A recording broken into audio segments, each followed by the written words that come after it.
All right. Welcome back to the Self Talk Hard Truths podcast where healing is quiet, honesty is gentle, and growth is non negotiable. I am one half of this awesome team, Jay. And I'm Shay, the other half of this quiet, slightly chaotic conversation. Yeah, I had to switch it up a little bit. I'm in a chaotic mood, so it fits.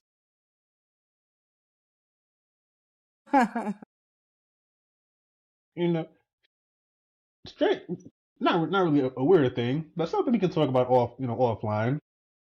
Idea for a future episode: order versus chaos. I happen to believe that they are not necessarily opposites. So just keep that in the back of your head for our Yeah. future Okay. discussion. Yeah, I like that. I like that. Yeah, because there's a lot of stuff in here, and I always say it's chaotic, but is it chaotic or have I just not brought order to it yet? Yeah. Yeah. So, but I am excited for today's actual topic, which is which is if you haven't learned, folks, I tend to go off on tangents, and I don't really know where I'm going to end up until I stop talking. And even then, it's 50-50. Um, kind of how I just did right there. Tangent. Like I said, we're talking about. Hey, whatever works, That's Listen, brain. I went on a tangent. Talk about me going on tangents. That's what I do. Exactly. that's That's where the brain that's takes you.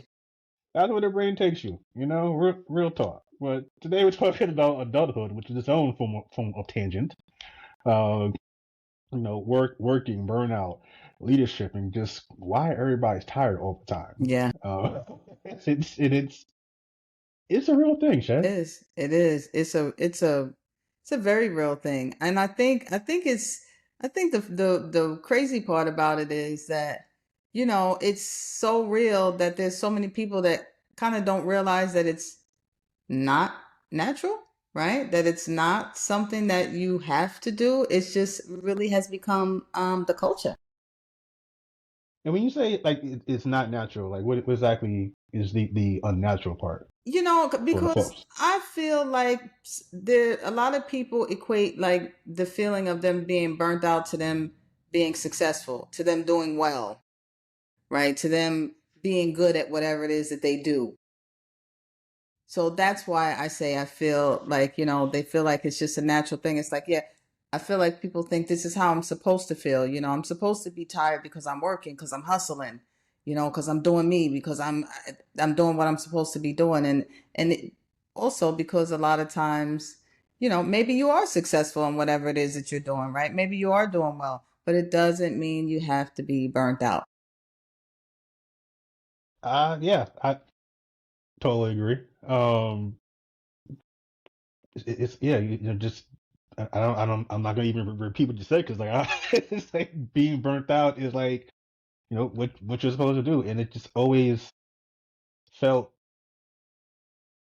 wrong. It's like it's like you know, are we like is this life? Like, are we really just supposed to be working or be busy or be doing something or like striving towards something 24/7? Like, do we ever get a chance to just be? Just not. And it's like I remember not that long ago, and I still struggle with it. Mm-hmm. Um, there are just days where it's like you'll find yourself, you've done everything, or you had a light day, and you're kind of just sitting there, and there's like a little piece, just something saying, "Don't you got something to do?" Or you feel like there's this urge to find something to do Yeah. Find something because else to do. yeah, because you're just sitting here doing nothing. But it's like I've had to actually force myself to take stock of the things that I've done up to that point. And I was like, no, I got a lot of shit done today. Yeah. I can say humbly that I get a lot more done by noon than a lot of folks get done in a day. Yeah. And I do. So it's like if I want to chill for an hour, I'm going to. Mm-hmm. But it's hard. It's hard, I'm still trying to get used to it. Yeah. That's that thing I always talk about when I say, you don't have to feel guilty for resting, right? Because there's a little bit of a guilt that comes. It's like, I'm not doing anything. I'm resting, allowing myself to just be. Why am I just doing that? I could be doing this. Maybe I should do this. Maybe I should introduce something else. So it's like, yeah, it does take some getting used to, especially if you're a person that's used to like hustling. You're used to always doing some type of hustle in some kind of way. Especially for if you're a person that has more than one thing going on. Say you work more than one job, you're an entrepreneur, you have, some kind of business on the side, whatever it is, for that group of people, it's even worse, or you're a Yeah. parent, right? Because it's like you almost feel like you should just always be going, always be doing something, and that's what you equate to being productive. Well, first off, I think being a parent is its own hustle sometimes. Facts. Yeah. Yeah. And again, as someone without kids, I think its own hustle because it is a trip, and it never stops. So Never stops. And it not the age that, some people say, oh, when my kids get older, listen, don't let nobody tell you that. but I'm happy you brought up the point about hustle because I have made a note on that because we on top of all of this we have work culture which basically it like rewards people for being exhausted, which you're just brought up to just work, work, work, work, work.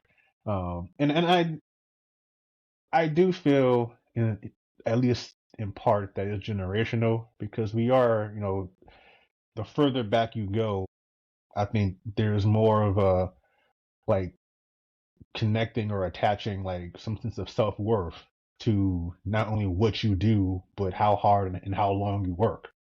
Um, and as you, I don't know if it's the quiet generation or the quiet generation or the boomers, but as you kind of move away from that, it gets a little bit more softer. Soft life. Both like, It gets a little bit more softer and more, or at least more of a recognition that hey, maybe we don't need to work ourselves to death in order to feel like we're doing something. You really can't enjoy life if you're dead. mm, Kind of hard to do that. yeah. But there's still that kind of conflict, mainly because a lot of not a lot, but a significant portion of the boomers and older are still or in the workforce and or bosses. Yeah, I was gonna say a lot of them are the higher ups, and so yeah. Mm-hmm. Yeah, Mm, and they're still here. But yeah. on top of the work culture, we got the hustle culture, which is like which is like kind of how you say it. Two jobs, some sort of side gig, something like you should be just doing something to make more money because that's really what it's about. It's making more money. Again, we could just have little bit wages, but that's a different topic for a different day. Yeah. I'm Hey, with you. yeah, let's just pay people what they're worth, and maybe life will be better. But it it's hard because it's like you're taught from such a young age that you get your grades, go to good college, get your grades again, get a good job, uh, and then work until whenever, and then somewhere in between have a bunch of kids and buy a house with a picket fence, um, and go to church maybe. But it's like at what point do you actually get to live? You know? There's really no space for if you really go back and you think about it. I mean, all the way from childhood, I don't ever remember anybody kind of promoting that part of it, that part of life. It's kind of just living. I mean, That's what I heard growing up. People say, "Oh, I work 14 hours a day. I work two full-time jobs." And just always going, going, going. But taking time to live is really important, because you think about it, and we just spend our whole lives hustling, hustling, hustling, right? And then when it comes time to live, most people, I mean, and I hear it every single day, right? So I actually hear it in real time from patients that tell me, I never took a chance to live. I worked and worked and worked. I did this, I did that, and then by the time it was time for me to live, I was too old, I was already sick. I was already, and it's sad, and it makes a lot of people when they're older sad, because that's what they reflect on a lot, not taking time to just live. And it's important. It is important. You only get one time to be here. Yeah, it's totally true. Um, and it's definitely something that I've come to realize of these last couple of years, in particular. Dealing with, uh, for me, caring for an older parent, caring for an older parent with financial issues. That's fun. Um, Trying to manage your own finances, and then sprinkle in some job loss in there, and then getting a new job, and then trying to be an entrepreneur. Um, I've had time to kind of really sit down and ask myself, like, what do you want? What do you want to do? Uh, yeah, everybody wants to make money, and again, I do all right, but it's become more important, or yeah, it's become more important to make sure that I'm doing something that I actually like, doing something that I actually enjoy. So I let that guide me, and it's not easy. Like, it took me, I'm fortunate that I'm in a position, where I'm doing something in the industry that I like, Hmm.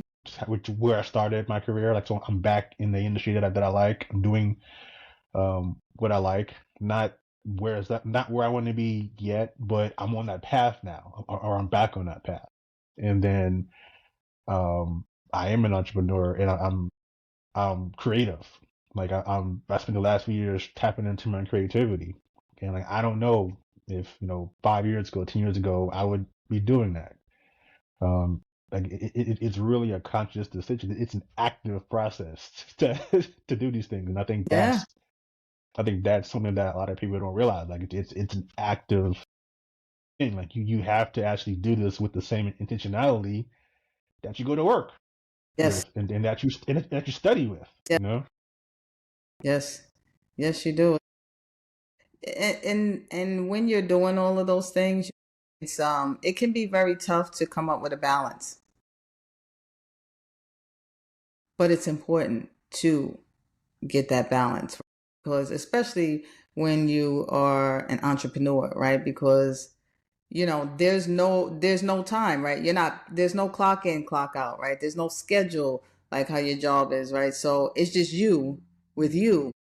That's saying, and you kind of always feel like there's something you can be doing, especially when those creative juices get flowing, right? It's like you always have an idea. You got this, you got that, so you have to say to yourself, like, okay, so let me pull back just a little bit, because you'll really you'll get burned out that way too. A lot of people, you can do it either way. It can be you overworking at your job too much, but it can also be you trying to do all the hustle and trying to do the secondary things that you're doing, right? That will contribute to all that as well. Maybe sometimes it's like, oh, so maybe if I'm, I don't know whatever your entrepreneurship is, but if you're a person, you're making merch, maybe today's the day you don't.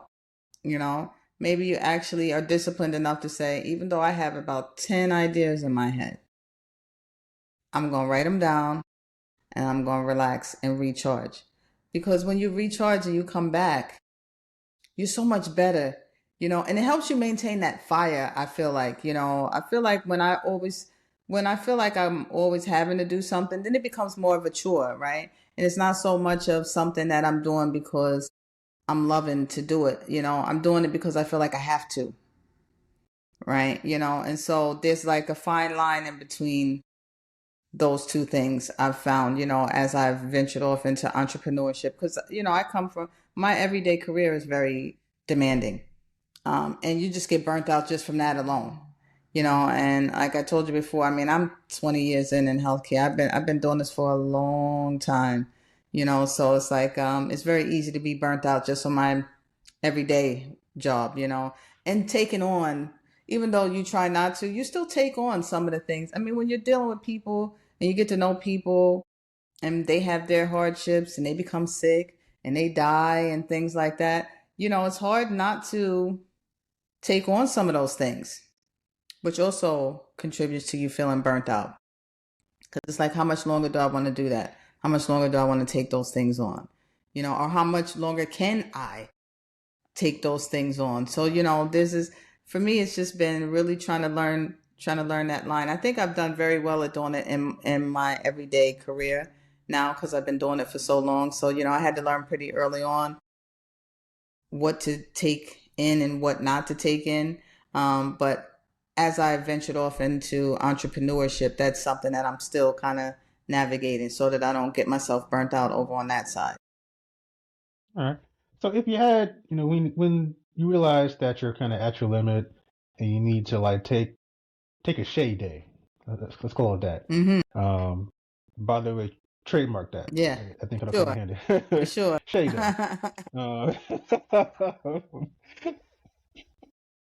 For sure. As soon as you said, I was like, yeah, I like that. Listen, see, one of the things I realize is that I'm good with words, and like I'll come up with stuff that even if it ain't for me, I come up with stuff for other people. So feel free, because Mm-hmm. you best believe J Day is all mine.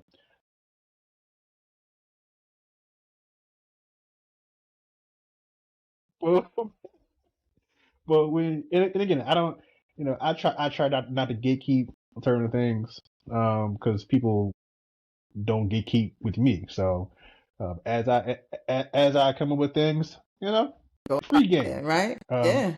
well, let me be free game for Shay. The rest of y'all, whatever. Um, Yeah, nah, cause y'all gonna take my shit and not give me any credit. for So no. sure, right? Take it It's like, off to the races. exactly, exactly. But when you need to take a Shay day, like what sort of things like do you do to find to rest basically and recharge? You know, a recharge day for me is trying to see how much solo time I can get, right? It's kind of difficult. Told you I'm a parent, So I got a little one in the house. I got a toddler in the house. So, yeah, so that makes it really, really difficult. But I like to read. So I'll read. Sometimes that's when I write. That's a lot of times when I'll start to write some of my things, right? Because it gives me a chance to just be sitting still and just actually be in my head without actually trying to do something, if that makes sense, because a lot of times I'm in my head, but I'm in my head because I'm trying to do all the things that I'm thinking of, right? But so when I'm trying to recharge, I'll write. Um, I watch TV sometimes. I'm not a big TV person, but I will throw on some music, right? So that's when I kind of go back into that's when I'm turning on my 90s R&B, right? So that's when I'm listening to my intro, that's when I'm listening to Tevin Campbell, right? So like old stuff that, kind of gives you, those things make me feel good. Those songs make me feel good, So those are the kinds of things that, that I'll do. If y'all haven't noticed by now, we love intro. Oh, yeah. Like we love intro. I think we're probably going to mention intro at least twice per episode. Yep. So just get ready Just get because ready they're for it awesome. because Just get ready for it. they deserve it. And if you don't know about Yes. intro, go check them Shame out. on you. And you're welcome. Yes. Matter of fact, not shame on you. Shame on your mommy and daddy if you don't know about intro. Mm-hmm. That's not good Intro. parenting. Yes. Like that, I feel like that's like one of the basics that you should be teaching your kid.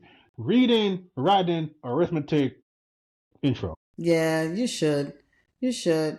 And if you listen to, one thing I will say about music, so I don't, when I'm in my car, I usually, if I get a chance to listen to music, that's usually when I'm by myself.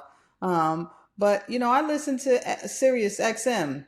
And one thing I will give them credit for is they will put on all that 90s R&B.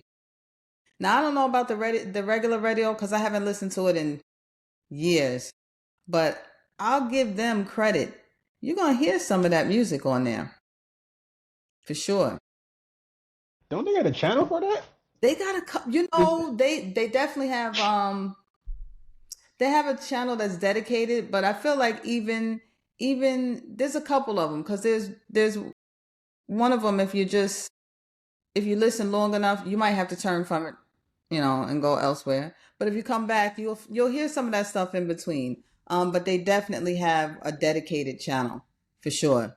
And then they have my dad listens to there's another station that he always listens to. Now that's gonna take you back a little bit more. That's more his music. But not that it's not good music, I'm just saying it depends on what kind of lane you're in, right? Do you want to hear Stevie Wonder? Do you want to, what do you want to hear? Do you want to hear Stevie Wonder? Do you want to hear intro? You want to hear, Usher? Do you want to hear, I forget that group he always listens to. It'll come to me later. But, it depends on what kind of vibe you got. But I think they got a little bit of something for everybody. But definitely, if you're into that kind of music, that's the place to be. Nice. All right. Shout out Sirius. I might need to resubscribe. Yeah, listen. You're gonna Nah, like when I bought my car like 14 years ago, it came in like 3 months yeah, free yes, of Sirius satellite. yes. So I'm driving. I'm driving from Florida back up to Jersey where I was living at the time, and I was like, all right, test it out. Put on like a little one of the hip hop stations, and yeah, I started playing De La Soul, stuff that I hadn't heard before. There's a song called I went for mine, you know, um, Black Moon, of course, is always going to be a hit.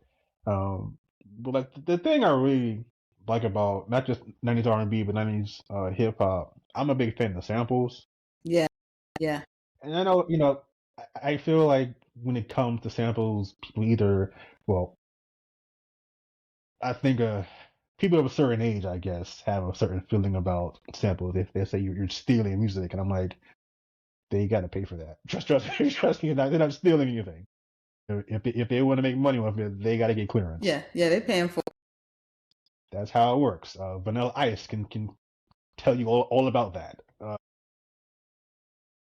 I like samples because it gives you kind of a look back into history of It does. music. Like that's how I look at it. It does. Because I want to hear the original song. Like, um, perfect example. Black Moon had a song called "Buck 'Em Down." I love that song because of that sample, and it's actually, I think it sampled a couple of songs, but the main sample is "Wind Parade" by Donald Byrd, I believe. Okay. If you have not heard "Wind Parade," get that in your life. Okay. Okay. All right. Like that, so like that's what I look at it for, because because now there's two songs that I like, and I'm gonna go hear all of his albums, not just Black Moon. So that's how I look at that's how I treat samples. And again, not everybody does them, not everything needs to be sampled, I should say, but I love them.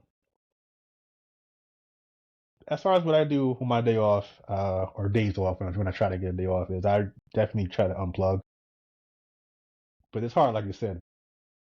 Um, like it or not, I am a content creator, Mm-hmm. and you gotta like create content. But I told my community, listen, I ain't got nothing for you. Entertain yourselves.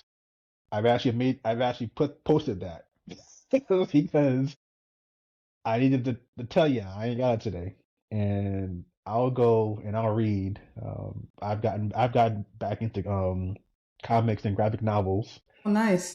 Uh, yeah, I actually have um, I got a stack of about 50 that I will be getting into over the coming week. Um, yeah, I'm fortunate to where I live. I guess there's a nice library system where people not only read comics but donate comics to the system. So Oh, there's yeah, I was shocked. Like the first time I went to first off, go to your library, folks. It's awesome. Support your local library. But I went there because I was like, I haven't been into a library in years. I want to I want to see what they got, So mm-hmm. and then I was like, let me just see. Let me just see. Maybe they got a comic book or two. I don't know. Shay, I will up into this library. There is a wall Wow. of comics. Wow. There, like how there's a fiction section, or there's like a business section, and like the sections have finance and marketing and accounting, X-Men, DC, Avengers, Spider-Man, Black, like it's a wall. Oh, wow. I wouldn't know. Yes, I would have never thought that. I would not have known it either. And then what I also found was like downstairs, I guess in like the kid in the young adult section, the kids section basically, they got another spot for comics for Mm-hmm. young adults. So they get like the mature ones upstairs, and then like the Yeah. kind of Yeah. basically two sections, wall full of comics. Wow. And I'm talking to the librarian, and I'm like, this is cool. She's like, yeah. And actually, if there's something here, or if you have not, if you have a title that you don't see here, go online and see if one of the other branches have it. There's like 28 branches, Oh, wow. in this network, and it's like they'll just bring it here, so you can just pick it up here. You ain't got to go to a different Yeah, city. go over there. Ah, Yeah, and I was like, cool. And then last question I asked was like, so how many can you take out at one time? Because when I was growing up, I think the limit was like 12. Um, if you're lucky. She was like 50. I was like, how many? She's like, you can take out 50 at one time. I was like, say less. So I got 50 books in here. No. Can you hear yeah. me? Okay. I can hear you now. Okay. I couldn't hear you for a Just making second. sure. Oh. Yeah, I got a thing I said it was trying to reconnect. But all right. That's a good place for a pause though. So let's go into our deep dive. As it relates to, being an adult, the idea of quiet leadership, or rather, I guess I'll ask the question: can leadership be quiet? Um, I think so. What do you Hmm. think? I do think so. I think that, you can definitely be quiet and be a leader, because I feel like most of the time we get assigned responsibility anyway without our consent, right? So, I mean, the fact that we have that responsibility already, and we are able to flourish and, accomplish those things, I feel it's very, very easy to be quiet and be a leader. I also think some of the best leaders are quiet. I feel Okay. like, from my own personal experience, the people that were like in the leadership positions that were kind of loud and aggressive probably did not get the outcomes that they were looking for. Um, I think that there's got to be kind of a fine line. And I also feel like quiet people have a more effective way of communicating. I think because we take more time to think about what it is we're going to say before we say it. So I think that when we do say things, people relate a little more. And I think that's important in leadership. So that's my take on it. I don't know. How do you feel? Um, yeah, like I totally agree. I will say it took me a long time to understand that leadership doesn't have to be loud. Because you're right, you always um, society actually kind of equates being loud and boisterous and brash and bold with being a leader, and that's not always the case. Um, and I actually, you know, I've been fortunate to have bosses and mentors who understand that just because I am quiet doesn't mean I don't have leadership qualities. Mm-hmm. Mm-hmm. One of my former bosses, who's actually my mentor and is a good friend now, at the start, it wasn't like that. Like, he actually said, like, you know, does Jay care? And I was like, yeah, I do. It's just like I'm not a very demonstrative person. I show you that I care by getting the work done and getting it done quietly. If I have a question, I'm definitely going to ask. And I think he saw that enough to know that I was it. Jay doesn't talk much, but when he does have something to say, it's typically profound and on the money. Mm-hmm. Kind of how you said, we think before we talk. We're deliberate, or more deliberate in our actions, so that we're not just out here talking. And people see that. You know, that's also what I've learned, is that people do see that. Like, people watch, you know, how you act and how you talk. Mm-hmm. Um, and we have to be aware of that, because people also see this. So that's also why we need to be aware of For that. sure. Uh, For but sure. yes. So people are always watching us, folks, for one reason or another. But yeah, I've been fortunate that, you know, people have seen the leadership qualities in me and have put me in position to become a better leader and to take on like management duties, and really just help to shape and guide my career. And um, like I'm never going to be the loud one or the one that just talks to talk, but when I have something to say, you're gonna know what it is. Exactly. Um, and you know, it's been kind of cool, because like I'm also seeing that there are so many people who identify as introverts, who are, you know, in various positions of leadership, and so it's cool to kind of see um, those role models in a sense. Yeah. Yeah. It's funny how when you start paying more attention, you do see that there's many, many, many self-identified introverts that are in leadership roles and doing them very well, right? You know, and executing and producing big results, right? You know, which is I think it's a nice thing to see, you know, because we see so much of the opposite. And like you said, we you know, we were kind of almost trained to think like, okay, so yeah, you got to be loud and you got to be obnoxious and boisterous and things like that, you know, to kind of be able to lead. But it's not the case, you know. And I think that there's a place for both, right? I think because in maybe some situations you do need that kind of person, depending on, just depends on what it is, you know. But there are definitely situations where quiet leadership will be more optimal. Yeah. It's a funny story. When I was in California, um, you know, I was working on a project, and sometimes, you know, people have disagreements, people butt heads. But this particular person, um, I guess you know, people try to get a rise out of you or try to get a response out of you. And I've been fortunate to be able to recognize these things.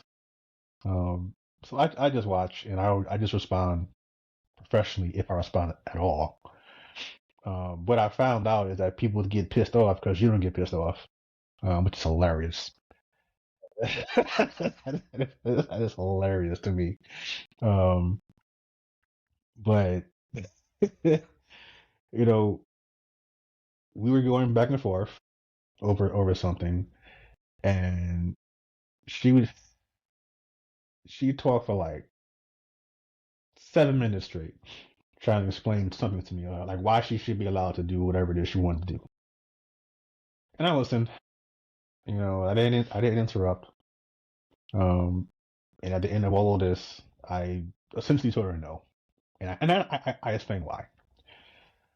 Um, and I I get pulled in to like my boss's office probably like a day later because apparently she went around and complained to him, Of course. of course. Um, and he's laughing, and I'm like, "What's up?" And he tells me her version of the story, and I explain why I said what I said, why I did what I did, and I was able to point to a procurement code because it was a procurement question, and basically I told her no because what she wanted to do was in violation of our code, which is in violation of the law. So basically, part of my job was keeping people out of jail in a certain sense. Okay. Okay. Like it's as someone who's not either a lawyer or in law enforcement, like it is weird the amount of times I've had to tell people this is illegal. Like it's just weird. But he's like um he backed me up. Like he agreed with my determination, but he just wanted to tell me, I guess, his experience with this person because I guess he wanted validation. Like, is it just him? I'm like, no, not just you. But this person complained and was like, we said blah blah blah blah, and Jay, he listened and he said no. And so my boss asked her, so you told Jay whatever, he listened to you, and then he made a purchasing decision, and you're upset about you're upset about that. And I guess the way he said it forced her to think and forced her to realize that what she wanted was stupid. And I was like, yeah, but that I say all that to say, like, that's one way that leadership can kind of show because you're not I'm not going back and forth with anybody. No. Um, especially if I'm right, like fuck out of here. Yeah. No. No. It's a no. No, like and when I say I'm right, I mean like I have the law on my side, Right. or I have, I can point to something Yeah. to say no, this is Yeah. it. Yeah. Yeah. When Like something is a fact, it's a yeah, fact. yeah, like I'm not arguing the fact with Right. you. Yeah. Like, No, it's not. uh, yeah, like I'm not going to come out of character. I'm not going to let someone get me out of character. And ultimately, I'll move on. I have no problem saying, you know what, um, you're obviously having a personal issue, so I'm not going to take that personally.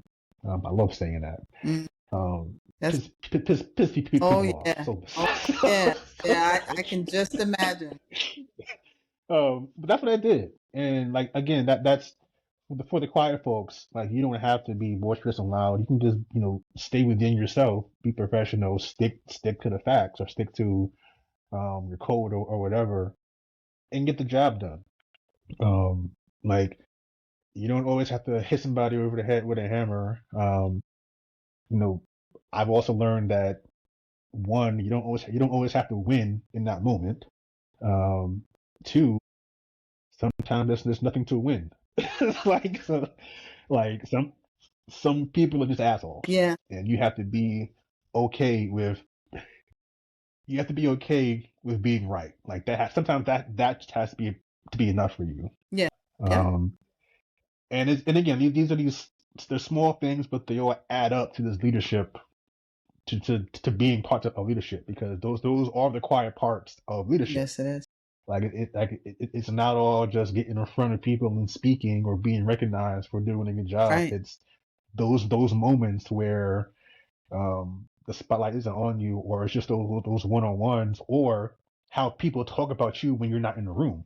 Like that all goes to leadership. Right. It's quiet.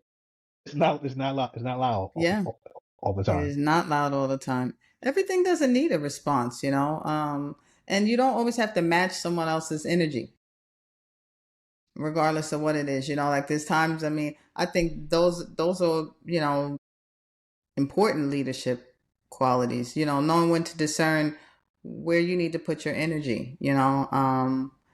Because as you said, if something is a fact, there's definitely no need to argue. What are you arguing for? You already, so, and some people are always going to keep their stance on whatever it is, even if you explain it to them, even if you put it plainly in front of their face. So, you just have to say, well, so, this is a fact. And then you just stand on it and you move on, because you're right. There's not always something to win, right? It's not always a situation that you need to win, whatever it is. You just need to be confident in whatever your stance is and whatever it is that you're saying. And, you know, in my career, and then there's going to be a lot of people that don't like it, but we have a lot of women in healthcare, and so it can at times be very catty, because women don't always deal with and communicate with other women well, and women have sometimes have a personality where it's like they kind of like chaos, or they like to do the bantering back and forth, or they like to be right all the time. This is something that I've just learned being in healthcare. I don't know if you've ever heard, but they'll say, there's a terminology that says, nurses eat their young. Well, there's a reason they say that. It didn't just come from nowhere, right? So it's like, and that's kind of why, because you'll have this I need to be right kind of mentality a lot of times. And even if you are, there's still a way to teach. Teaching moments are good. They're beneficial, right? You don't gatekeep, you don't try to have the upper hand on something with someone, right? Especially when we're in careers that save people's lives, right? And so you want the person who's standing next to you. I want you to know everything I know, right? Because I need to be able to depend on you as much as you depend on me, right? This is a team thing. So maybe you need that person at one point. And if you're always worrying about being right and not teaching them, what happens if there's a time when, things start crumbling and you need somebody to be there with you? Do you want that person to be the one that's helping you? Probably not, right? So that's always been my mindset. Like everybody that I work with, anybody that's on my team, I'm always trying to, you know give them pearls, give them education, give them anything I possibly can, right? If I make a decision, it's not 100%, it's because I said so, or it's because I'm the person who does X, Y, and Z, and you're not. If that's not, I'll say to you, so this is the reason why, right? So understand that a patient needs X, Y, and Z, or understand that this kind of medication can be deleterious to the patient's health because of this or because of that. So that's like my way of showing my quiet leadership when I'm doing things, and kind of just trying to be an example, so that maybe other people do like the same. Maybe you'll do that to someone else or for someone else. I can definitely confirm everything you said about the healthcare industry and my brief time working in healthcare. And not all, but anytime I've had, yeah, I'll say anytime I've had an issue with someone, 90% of the time was probably with a nurse. Um, and I get it. Like, you save lives. We're helping people. We're trying to help people. Um, they have people that they answer to, doctors, and doctors can be jerks, particularly when they need something or something's not going the way they want. So they, take that out on nurses. But you have a choice to take that out on other people, techs or, non-medical staff. But just because you can't go back, you can't go back at the doctor, don't mean you can come at me. Like that. That's not. Let me tell you what's not going to Yeah, happen. Like, right. it's like, I've run into that several times, and like I said, I'm not going back and forth with anybody, but I'm gonna let you know, like, listen, like we're not about to do this.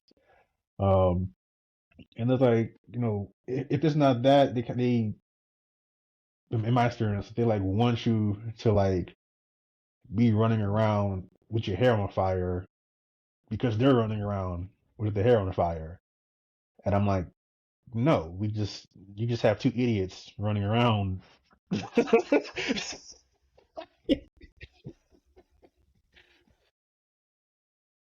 and nothing is done. Hmm. Hmm. Hmm. Like, tell me what the problem is. Let's Yeah, try to, let's figure out a better way. yeah, like, oh, I need this. Like, cool. Let me get it. All right. Or if I can't get it, here's why. So I totally agree. I'm happy I don't work in healthcare. I'll say that. You, Shay, you are a better person than me. You got 20 years in. God bless you. You are the finest amongst us. Because I couldn't do it. I had to leave. But some of the people that I did work with there were pretty cool. Like the people that actually stop and like listen to you Yeah, to like because and when I say listen, I mean like they're an expert in their field. I'm experienced in my field. Like I'm not telling you how to be a nurse or be a tech or be a doctor. I'm telling you why what you need isn't here right.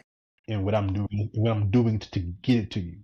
Like they understand. Okay, there's a national back order for saline, so I can't pull saline out of my ass. Like that's not going to Right. it's not going to happen. Yeah. Yeah, yeah, yeah, yeah. But yeah, but like what I can do is keep my foot on Cardinal Health's neck or Baxter's neck, um, while and also ask other hospitals to see what they got, and then go and get that. Yeah. I can't do that if I'm running around the hospital with my hair on fire. Yeah. A lot of so, that so that's I appreciate people who understand that and let me yeah. let me explain that Hospitals because like that though, like that's definitely hospital culture for sure. yeah. Yeah. Um, and I just I had to go because like if I stay here, I know I know what's going to happen. I'm gonna say something flip, and then it's gonna be Jay said this, not the 50 times they came at me Right. sideways. So Yeah. and yeah, and it's there's always that added layer when you're melanated. So speaking of which, I don't think we get enough grace. When I say we, I mean us melanated folks. I don't think we get enough grace in the workplace. Either if we're not too quiet, we're too loud. So it's like pick one. Right. Hmm. Like if we're loud, we're angry and boisterous. If we're quiet, we're yeah. If we're quiet, we either aren't intelligent or we're lazy. Right. That's been my experience. I'm curious to know if you've had a similar experience. Yeah, I'm gonna say that's the truth. It's very it's a very taxing to be a professional and be out engaging with folks every day because I think that we are often, misperceived. I think, it's like you're right. Either it's they're too loud, and they're too much, right? So then you're too much to deal with. You need to kind of pipe down, right? Or you're too quiet. You don't speak up enough. You don't seem like you care. You know, maybe the reason why you don't talk a lot is because you don't have the knowledge that everybody else here has, so maybe that's why you're quiet, and none of which is true. It's just and for someone who has been a lot of different times in environments where there's no one else that has melanin in their skin in the room except me. I feel like there's a lot of times that, I definitely haven't been given enough grace for the fact that I was able to, first of all, the fact that I'm in the room, right? So if I'm in that room, I'm in that room for a reason, right? Just like you got in that room for a reason, so whether I talk, I don't talk, I deserve to be here, right? I might have fought a lot harder than you to be in this room. I might have had to go through a lot more bullshit than you've ever encountered to be in this room or at this table or to have these initials or, things like that. So I've actually had someone, ask me before if I was really the person that was in charge. Oh.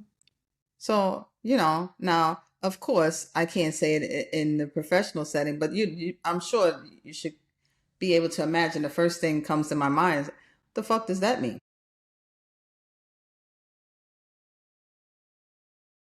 Um, what does that mean? Right? But these are the kinds of things that you run into in the professional world when you have melanin in your skin. People think you don't, but you do, still to this day. See, folks, these are the situations where if you ever wonder why someone would type into Chat GPT, chat, what's a professional way to tell someone you had me fucked up? This is why.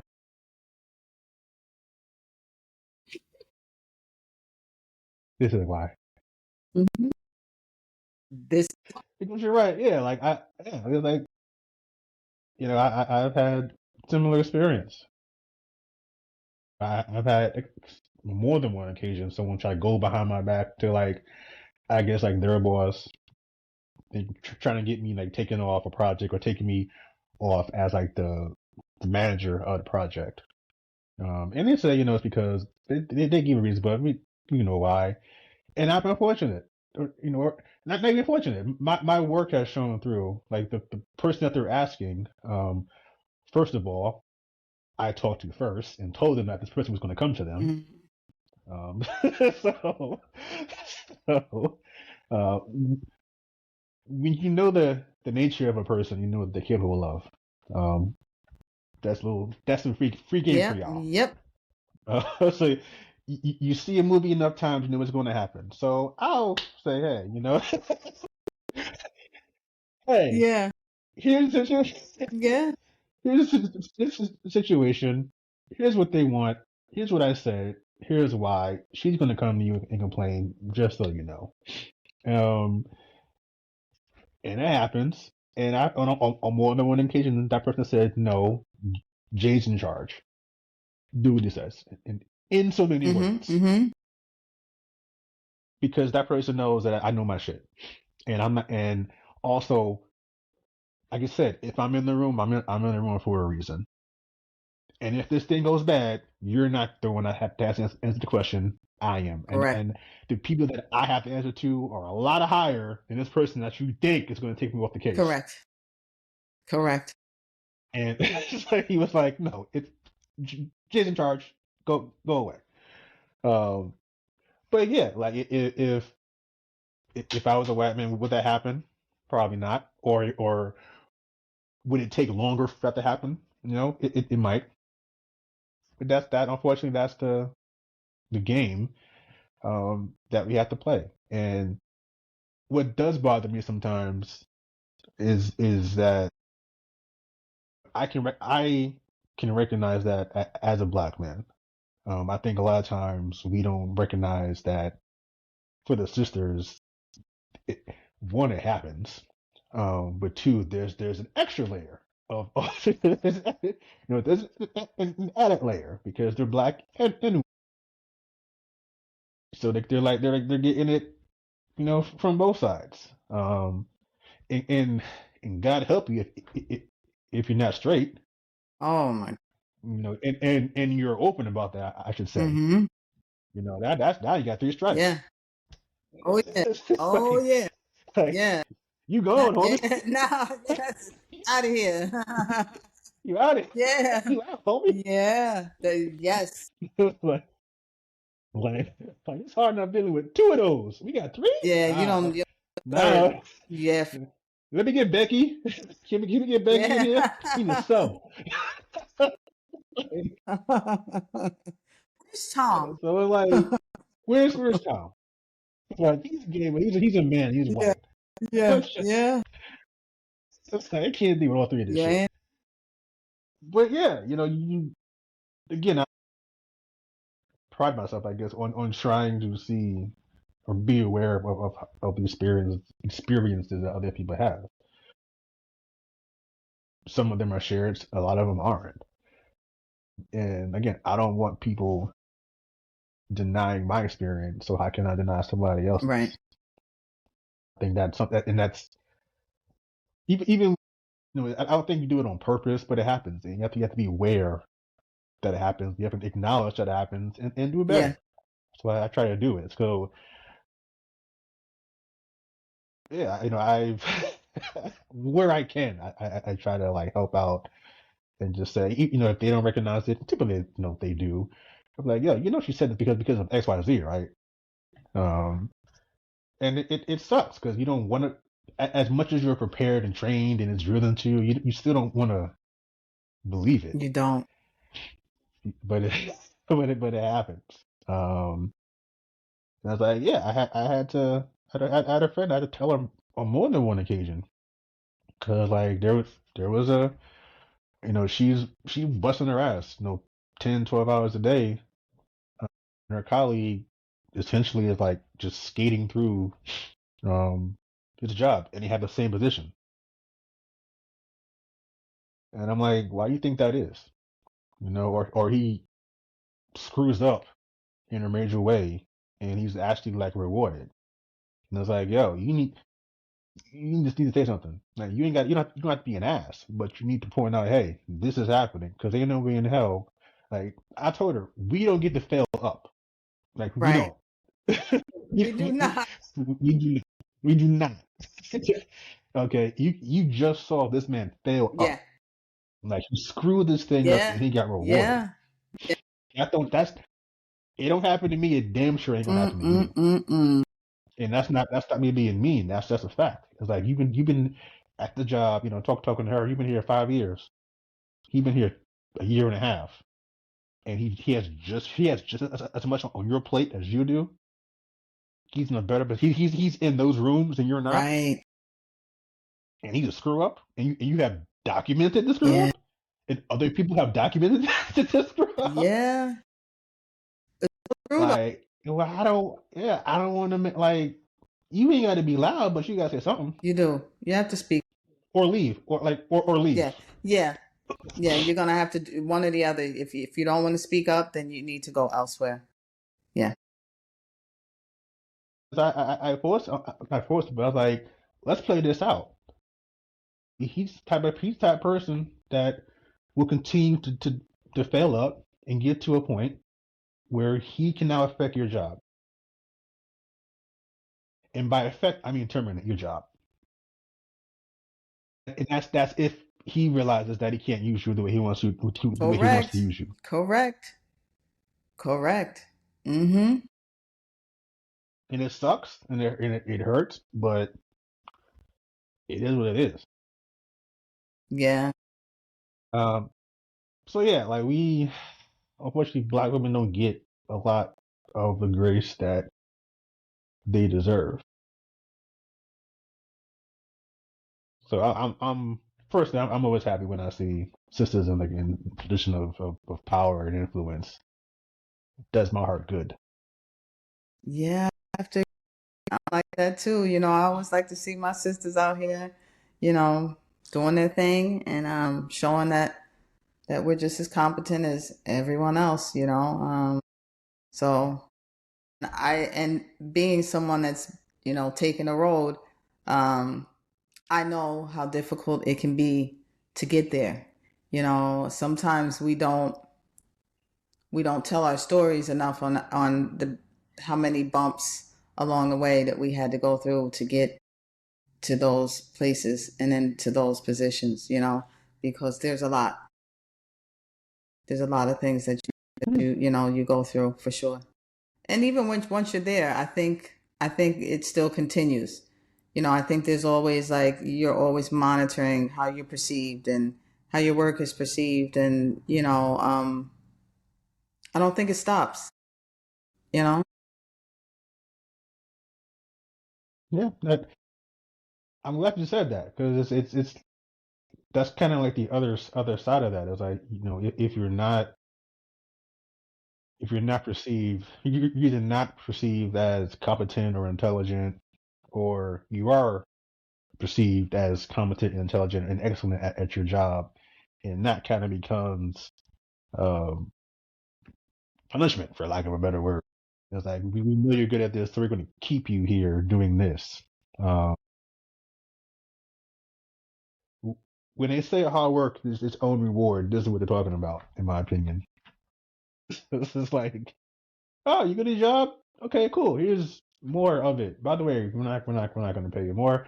We're just give you more work.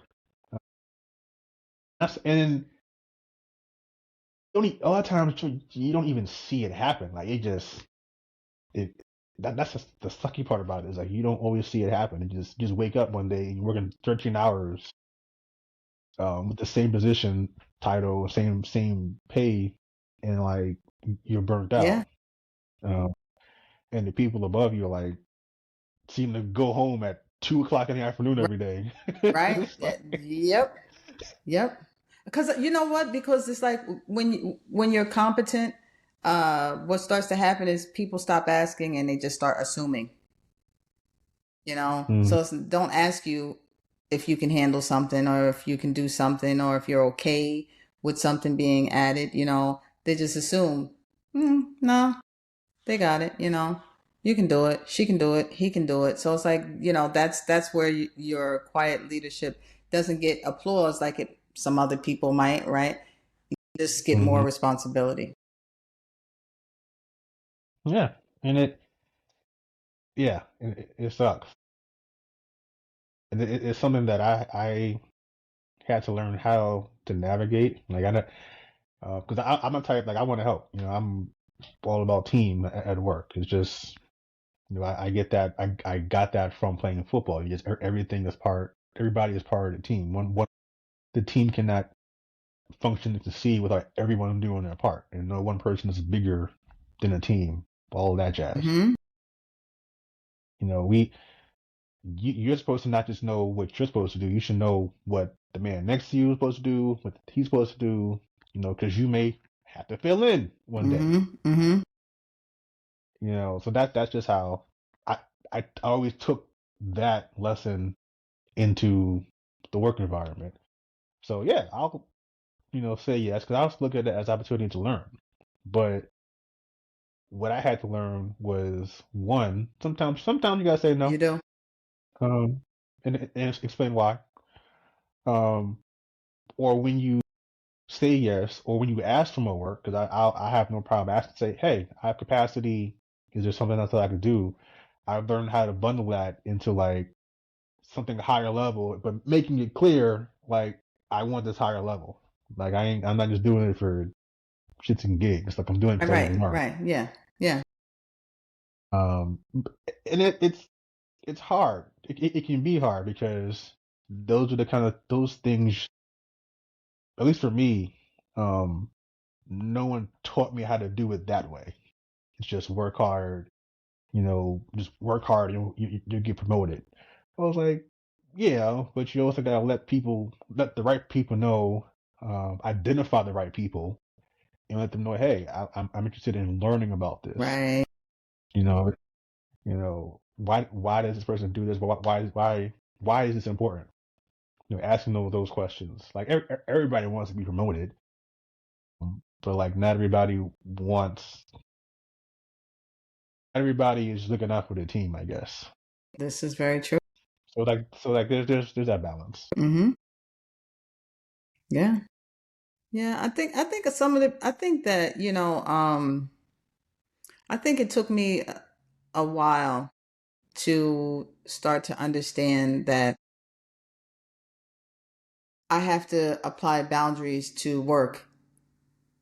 Boundaries aren't just for your personal life, right? So boundaries exist at work as well, right? In that, because I've always had that team player mentality as well. So I was always a person that would always say yes, yes, yes. I'll always do more. Yeah, I'll work an extra shift. Oh, I'll expand and do this. I'll do this. I'll do that. Right, and to the point where then you just become exhausted.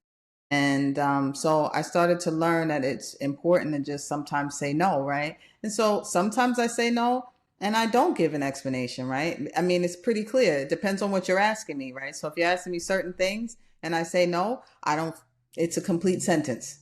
So you don't get anything else after it.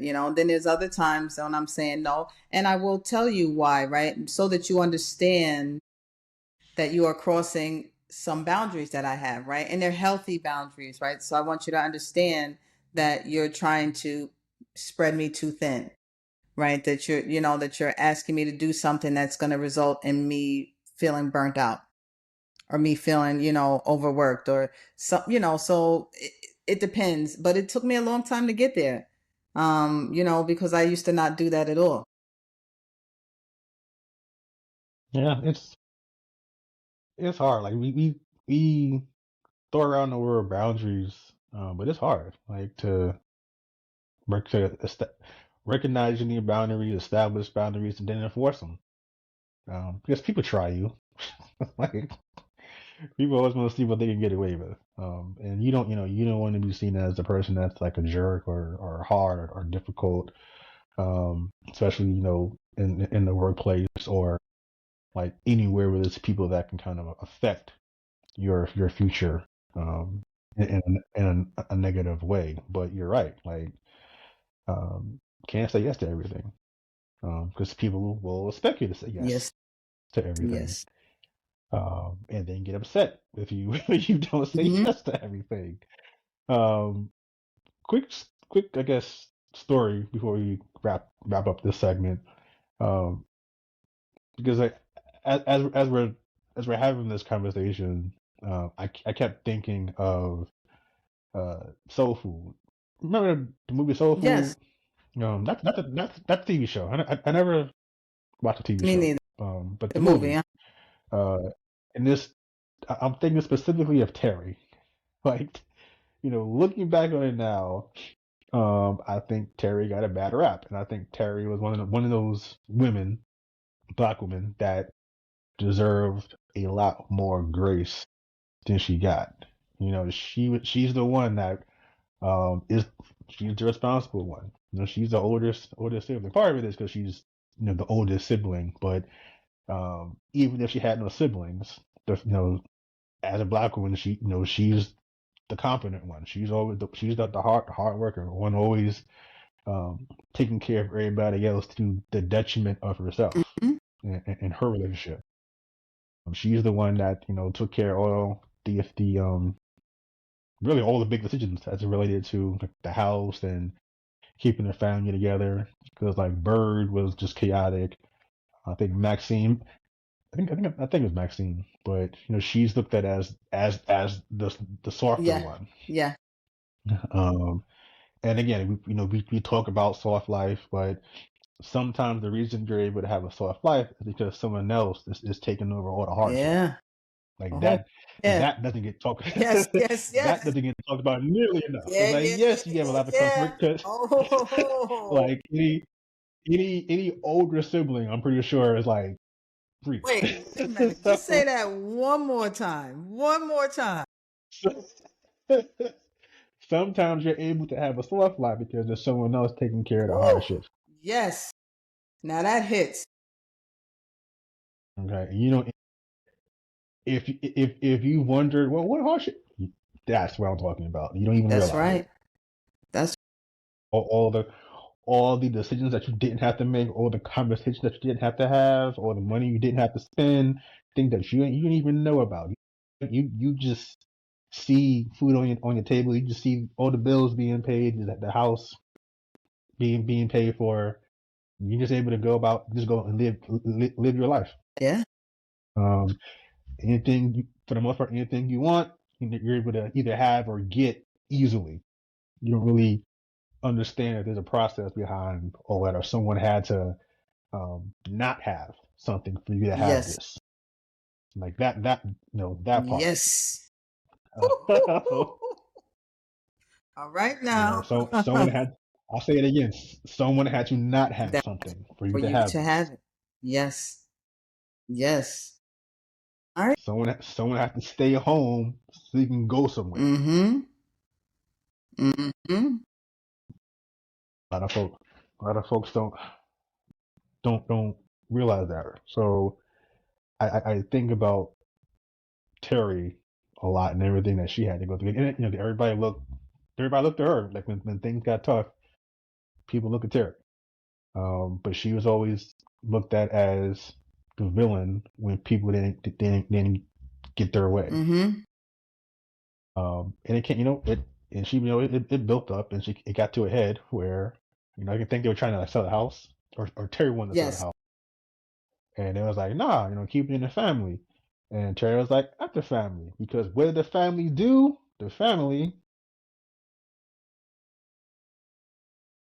The family have fun with her husband. Mm-hmm. That's not the word she. That's not the word she used. Yeah.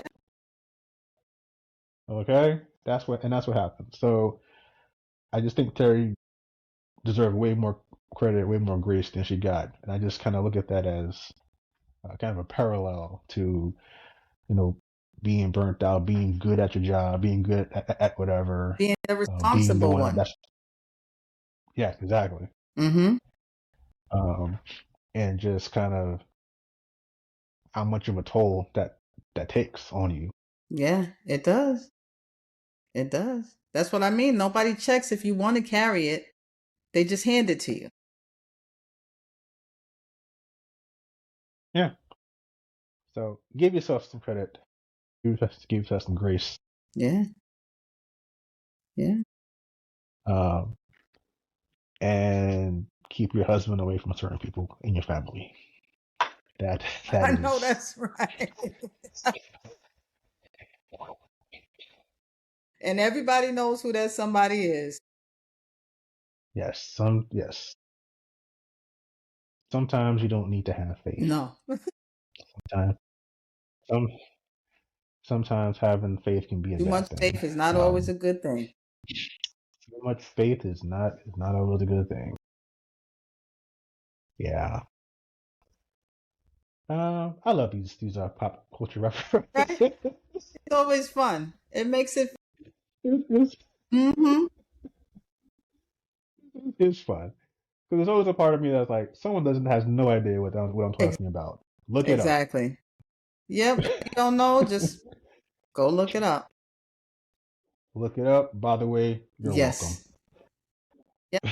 These are good things. These are good pop references that we have. When we're throwing this stuff in, we're telling you the good stuff. hmm Oh yeah. And by the way, soundtrack was awesome Oh, as well. whew. Yeah, that was You right. didn't think I gonna let that slide? Oh Oh, yeah. no. Oh, now that one needs to be mentioned. That was a good soundtrack. Yeah, soundtrack was fire. Is that a baby face? And it sounds like that kind of music. That's why I'm saying it. I think that was a babyface joint. I think, I don't know yeah, if it was I still think that's LA still then, during the but time where he was. it sounds very baby face.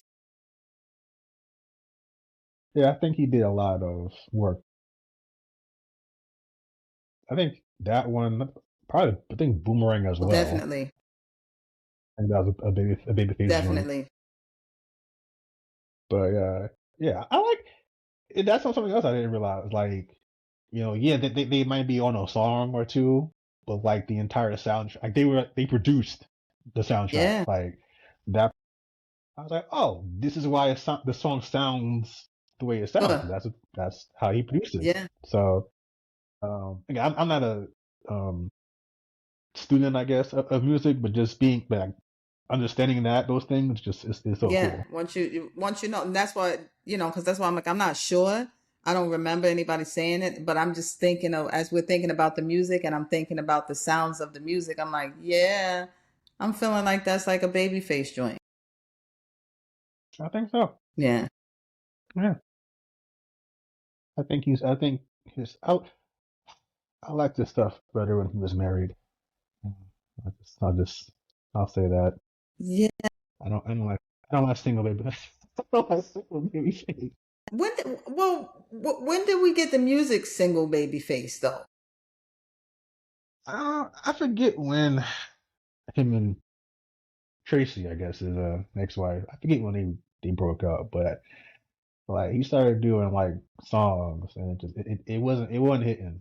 Yeah, because I know there was a And I'm time. not saying Yeah. this like I'm not saying that's the reason, but it's just there was a drop off after they split. I don't know. I Yeah, the don't know. music changed. Just yeah, stay married if you can, fellas. The grass that's specifically for the fellas. The grass is not always greener. It's just not. But we can do an episode on celebrities who should have stayed married, and by celebrities I mean men. Wow. These are it's a little rough out here in the streets for some of y'all. It would seem that. It would seem that way because like ain't nothing out here for you fellas.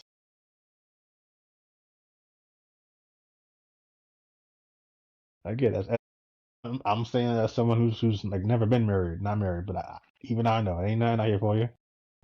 It's rough out. As a yeah, as I like to say, I'm for the sheets, not the streets.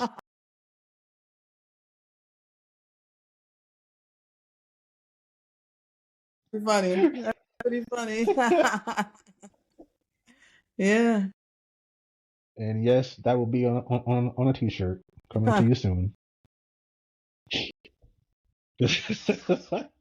Hey, listen. I mean, it's one. It's wrong that we had that. Like my friends and I had to have the conversation.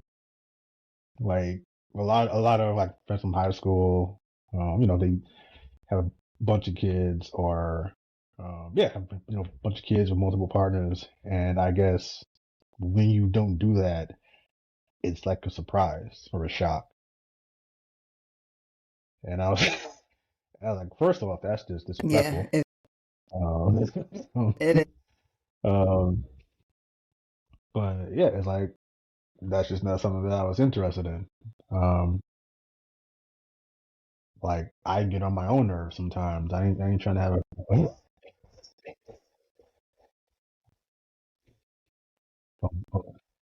a, a bunch of mini clones. That no, They work. they are, and like you got to be, you have to have a certain level of understanding of that, and just be kind of to me, you got to be in a certain place to do that. Like, yeah, I think a lot of times we just go into it without really considering like the toll these things take. You can't just like put a kid on the shelf and go away when you finish playing with it. Like it doesn't work like You that. cannot. And that, like I said, that's not an age thing, from the time they're a baby, even as they continue to get older, it's still the same thing. Being a parent is being a parent. That's like I think the greatest thing you can do is like wait until like you're ready. And I mean, who's ready? But you know what I mean. Yeah, I Like know what you just mean. um, yeah, like you think you're in a place where it's a good time to have a family or kids or a Yeah. kid, but um, a lot of times I feel like that wasn't part of the equation. And then there's like a shock that it's hard. I'm like, yes, like you're raising a clone of yourself with no job that eats and sleeps and poops all the time, and then grows up and talks back. Um, it still doesn't work. It still doesn't work, Mm-mm.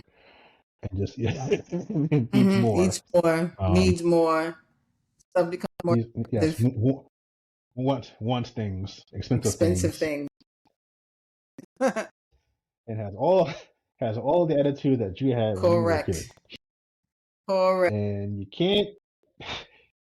you can't, or rather you shouldn't hit them because people are frown on that. Also, if you have to hit a kid, I don't know, maybe you shouldn't be like you wouldn't hit an adult if they got on your nerves. Why would you hit a kid if you got on your nerves? I don't know.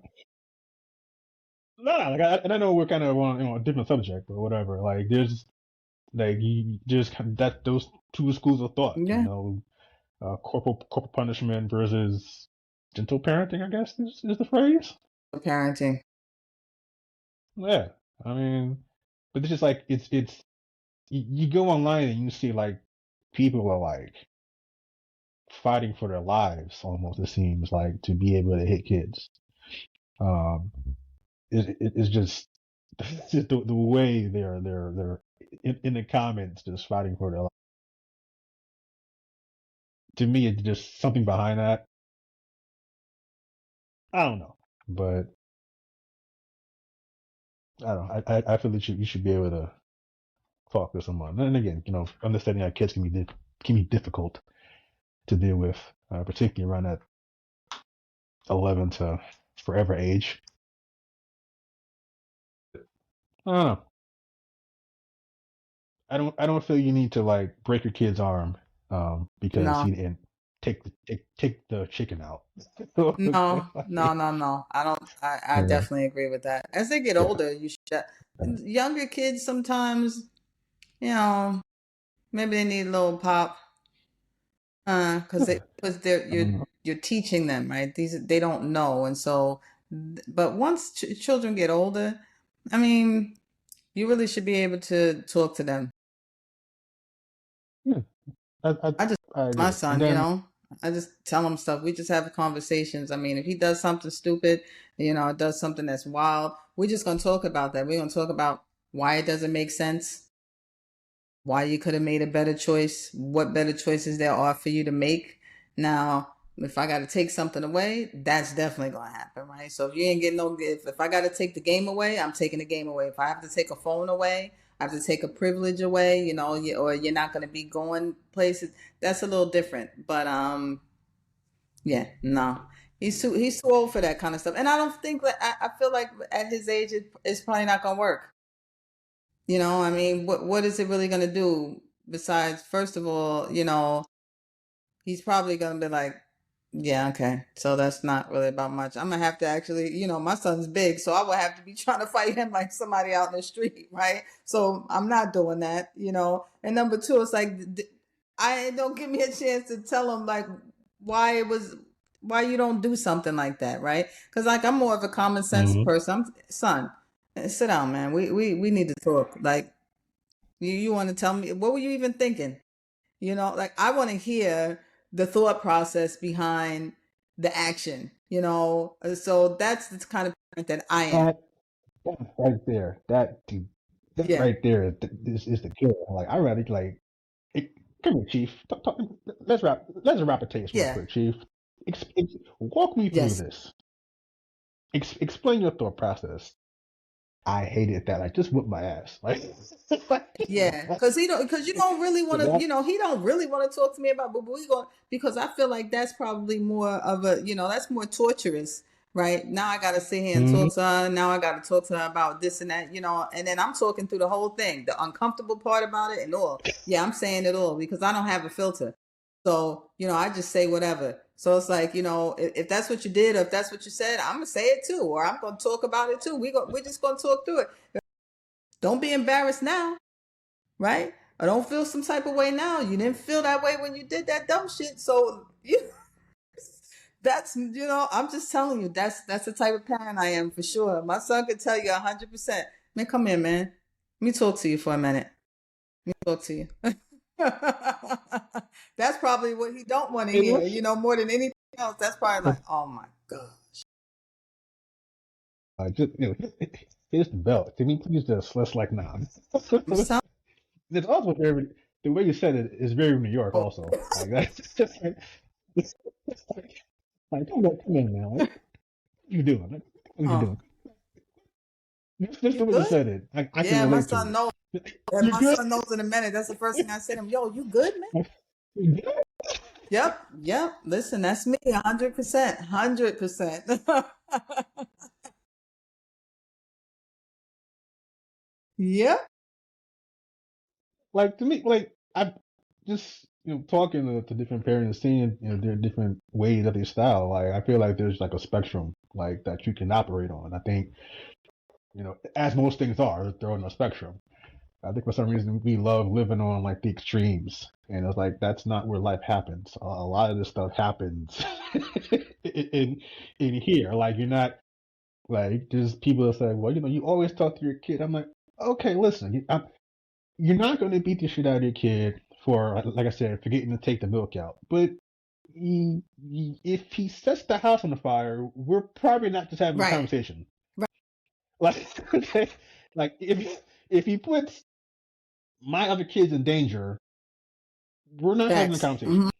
Like if he take a swing at me, Definitely not we're not talking. Yeah, having a no, no, we're not conversation. talking about nothing. So it's like, yeah, it's like there's like so like you can't. I guess my thing is people are so eager to like box themselves in to a Yeah. certain thing, and it's like that's not life isn't all that one thing. Because what happens when what happens when it gets in F in chemistry? Like get him tutoring, Yeah. like Yeah. you don't whoop his ass for No, that. you don't. Like yeah, but if you just but also if you don't like you said if you don't teach them consequence and teach them why and you don't go through life understanding that when something big does happen, you're not just going to be able to pull him to the side then and explain Right. to him like why what he did was wrong. Exactly. Exactly. Like there has to be some sort of balance. But it's interesting seeing these comments go back and forth because there's like there's punishment and then there's child abuse and there's like a lot of y'all seem to be advocating for child abuse. So like I don't know how some of y'all well I know how some of y'all were brought up, but it's like there are more options. Yeah. I think we need to, we're always in a position, I guess, to do better and be better than the people that came before us. So it's like, you know, take all the good things that they did and try to improve on things that could be Yeah. improved on. Yeah. Like, I don't think anyone's making people go out to the tree and get a switch anymore. Whew. I don't think so. I don't I, know. it Like, definitely was a thing before, but I haven't heard anybody say that in a long time. That's like that's grandmom stuff. exactly.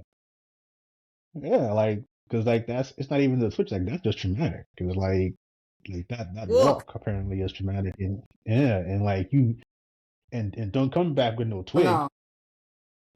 Grandma go get the tree, Yeah. and it's like, Yeah. The walk back with the switch is that's the worst part of the whole thing. Walking back with what you you about to get your ass beat with is a whole different world. Like that just hits totally different. I'm about to bring you the switch.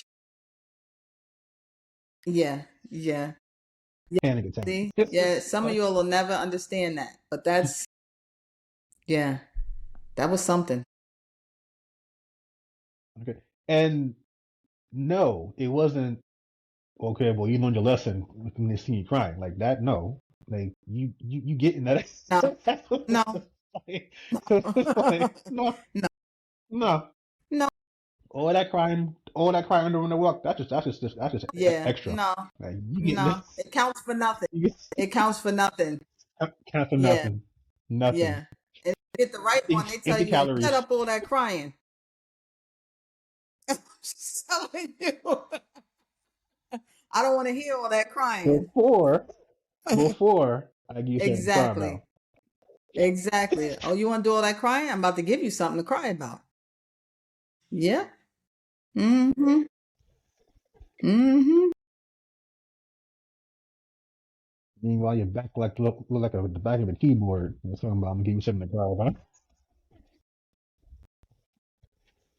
Oh, that is too funny. That is too.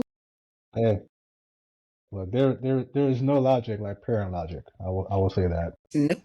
It's the funniest thing I ever saw. One of the funniest things I ever saw was like it was a meme, and like the mom said something that basically she said something and it was wrong. And the kid tried to like point it out to her, and she got real close. It was like reality can be whatever I say it is, and Well, there you go. I was like There that, you go. that, There you go. that. I was like, okay, Mm-hmm. what what can you say to that? Exactly. It's okay. All right, okay, Thanos. This just got. Yeah, Hey, I don't have all the stones, so apparently mom they got all the stones, so they can do whatever they want, man. Just snap their fingers and reality for the kids, that's a whatever it mom is. thing, That's a mom thing for sure. Oh yeah. But, It is. It is. yeah, uh, I love tangents. See, I told y'all folks, I'm gonna go on a tangent. That's what makes it fun, though. Like not being so rigid and just going off into whatever tangent it is. I think we've done that every episode thus far, and we will continue to do Hmm. that because that's what makes it fun. Exactly. You were pre-warned that it's slightly chaotic, and that's what we mean. That's what we're Hmm. talking about. So we talk about whatever comes to mind, wherever the conversation leads us. You know, hey, just saying. But I do, as we go into the next segment, one of the things in our rundown, um, I definitely wanted to get your take on because this is one of those things where it's like I don't know if it's culture or whatnot. Um, my old boss, when I mentioned before, old white guy, Italian guy, him and I are probably like as opposite as you would think. Like again, he's 70, 73, Mm-hmm. retired. He can be loud. Like I've seen him blow his top. He can get loud. And then you have me. Like I'm 30 years younger, just like under half his age. Obviously not white. Soft spoken, pretty much soft spoken. But we get along because he sees that um, when I'm at work, I'm about my job. We can joke and laugh and whatnot, but the work is done. And him and I have had opportunities, out of the office to like actually bond and stuff. And he's told me like I've learned more. I've learned a lot from Jay. Nice. So that yeah, that's a good feeling. But every now and then, but sorry, and he's willing to learn. I need to give him credit for that. Like he understands. Hey, this is nope. I'm a white guy. I don't have to deal with a lot of things that people who are not white, people who are not male, have to deal with. Mm-hmm. Doesn't make me evil. Be aware of it because that's what it is. And I can say that, and I say that because of the way that he has built his team out over the years. Like it doesn't look like him.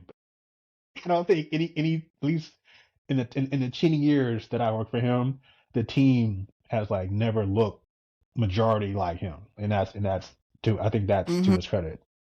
I'll definitely give him a shout out.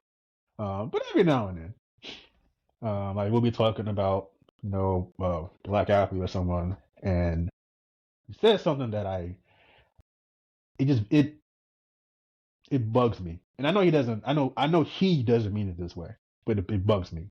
Like he'll say he's so well spoken or he's very articulate, and I always want to be like, as opposed to who? Because like you would say that, Barry Bonds. Like, that's one person I can think of, even though he doesn't like to talk. You wouldn't say that about like Roger Clemens or Randy Johnson. So it's like, why is that the compliment that you wanna attach to him?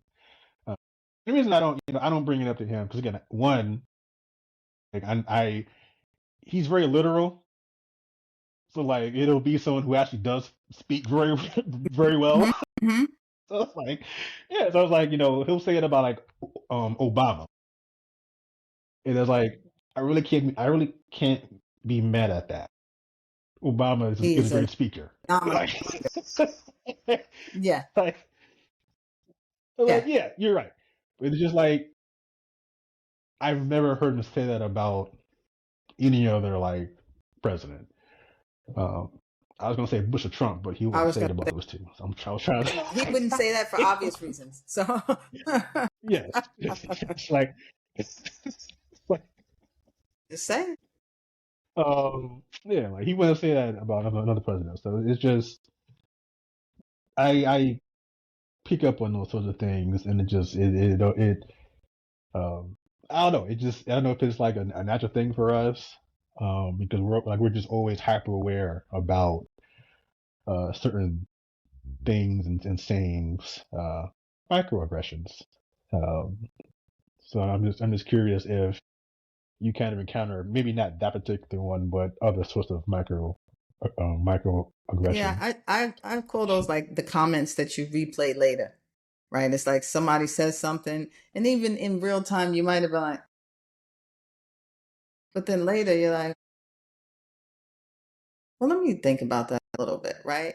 And typically, if Mm-hmm. you're replaying something later, right, it's bothersome. That's the whole reason why you're replaying it. If it wasn't, you would just move on and do the next thing, or not ever think about it with that person.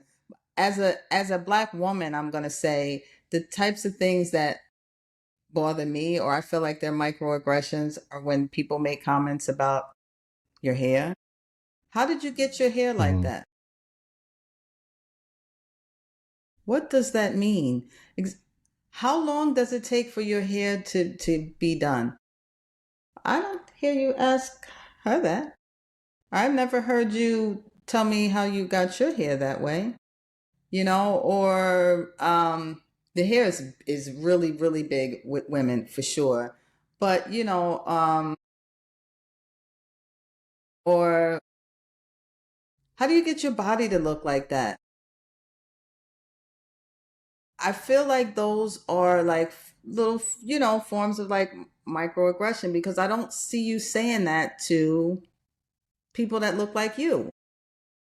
So I don't know if it's meant to be, I don't know if they take it as compliments. I'm not really sure. I don't I don't understand the rationalization behind a lot of those kinds of comments, or someone just flat out asking someone. I've seen them ask a woman, is that your hair? Are you crazy? Like, are you good? Why would you ask somebody that? I mean, black women are not the only women that wear extensions or wigs or weaves or whatever you want to call it, right? And so Mm-hmm. I just find it to be extremely inappropriate, or to say something, even if they're curvy, or to make comments about someone's butt, or, just little things. And I think they think they're being jovial at times, but it's not appropriate. It's something that later on you're like, well, what would make you think you should say that to one of us? And I can, I worked with you for 5 years and I never heard you say that to anybody else that looks like you. That's the thing. Like compliments can be given to anybody. But you ain't giving that compliment to anybody. You giving those compliments. I'm using that phrase loosely. To specific people all the time. Mm-hmm. Why is that? Yeah. I Why got is one that? for you.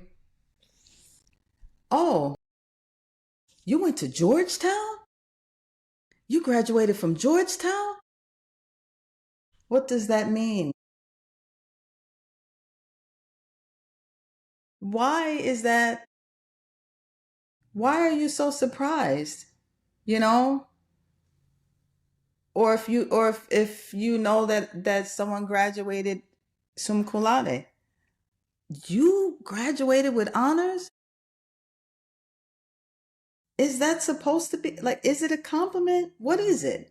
What is it exactly? Yeah. Why would you be surprised? Why would you be surprised that I know how to articulate myself? Why would you be surprised that I graduated with honors? Why would you be surprised that I got into a program that only has a 3% acceptance rate?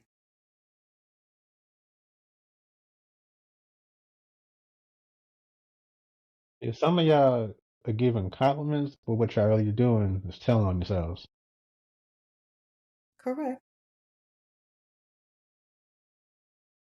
I'll say it again. Some of y'all For the people with the cheap seats. be with the cheap seats. And just say, I'm an introvert. I don't like repeating myself. But I'm gonna say it again. Which I think some of y'all think y'all giving compliments, but y'all telling on yourselves, and y'all need to stop that. Ask yourself why you only think of this compliment with this particular person. You may never ask Karen, can I touch your hair? That's a big one. That's a big one.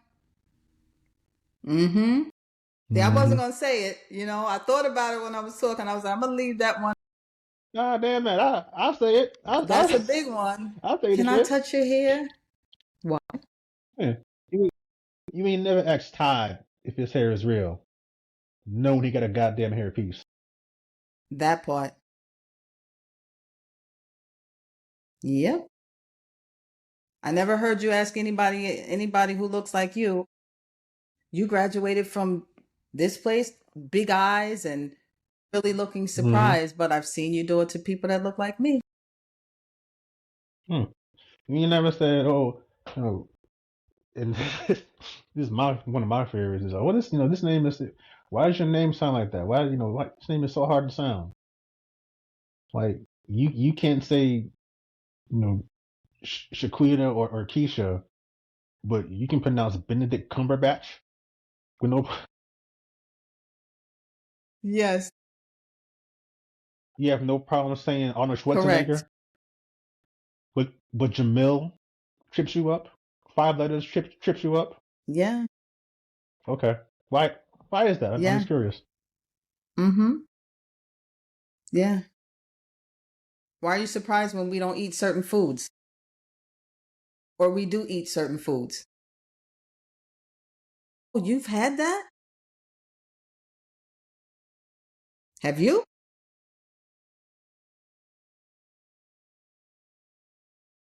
And it gets even worse when you're dealing with or experience like black people from outside of the U.S. Like when I was in school, some of this is just it's not even a microaggression. It's just straight up racism. Like I had a friend, someone she's from Ghana.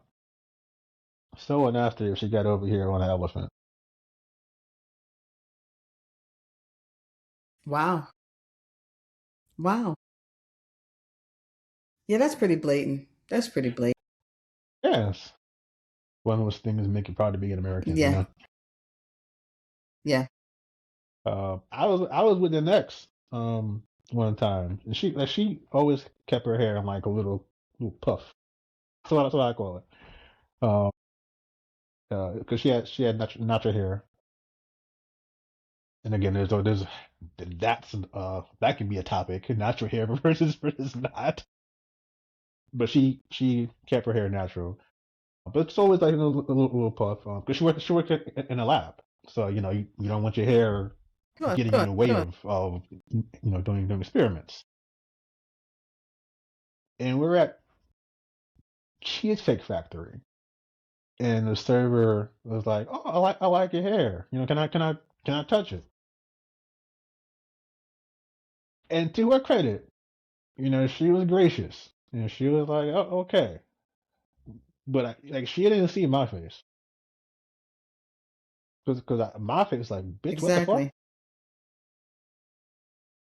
Like, if you don't give me my receipt, Get your ass like on.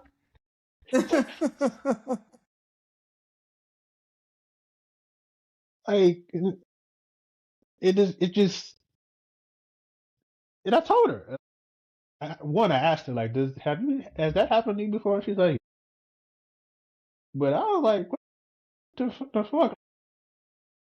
And it's not it's still like stress me up. Because it wasn't like a you know I don't know. I don't even know the word. It wasn't like a whole stylish, I guess, hairstyle. It was just simple maintenance hairstyle. You don't want your hair in in, You in just the want way. to only. Yeah, just living life. Like you're not. It's not style. It's not. It's just no point behind the way she did her hair. It's practical. So it's like, why are you asking this question? Because I know damn well the next 20 people that come up here, you're not I'm asking not them that asking them question. that question. You're not. Like, I could understand it if she had a mohawk, because it's like you don't see that too That's often. different. If it Yeah. was like, yeah, or if it was like Yep. greens, this Yep. braid was green, Yep. or or you had something sticking out, and there's like, like little reindeer Mhm. horns, like, Yeah. Something that draws attention. Something that you would want to be like, oh, can yes, can I touch it? Sure. yes, but like, can I touch your puff? Like, I'm telling you, listen, she, she, she better than it's me. the hair. I, yeah, and it's like I don't, and this is where my male privilege shows. Like, I don't understand why that's like white people. Let us know. I think we just get very used to. I Why? think it's just she probably, she's just used. I mean, if I'm speaking from personal experience and from the, all the black women I know, it's just we're just so used to those things. It's just there's so. I mean, because they do it all the time. Can I touch your hair? Is your hair real? How long is your hair under there? Like all things that just are inappropriate. But I think after a while, maybe once you've heard it a few times, you're just like, yeah, I'm just gonna ignore your dumb shit and move on. Yeah, I mean that's what I do after a while. But sometimes if people say those things to me, I don't even.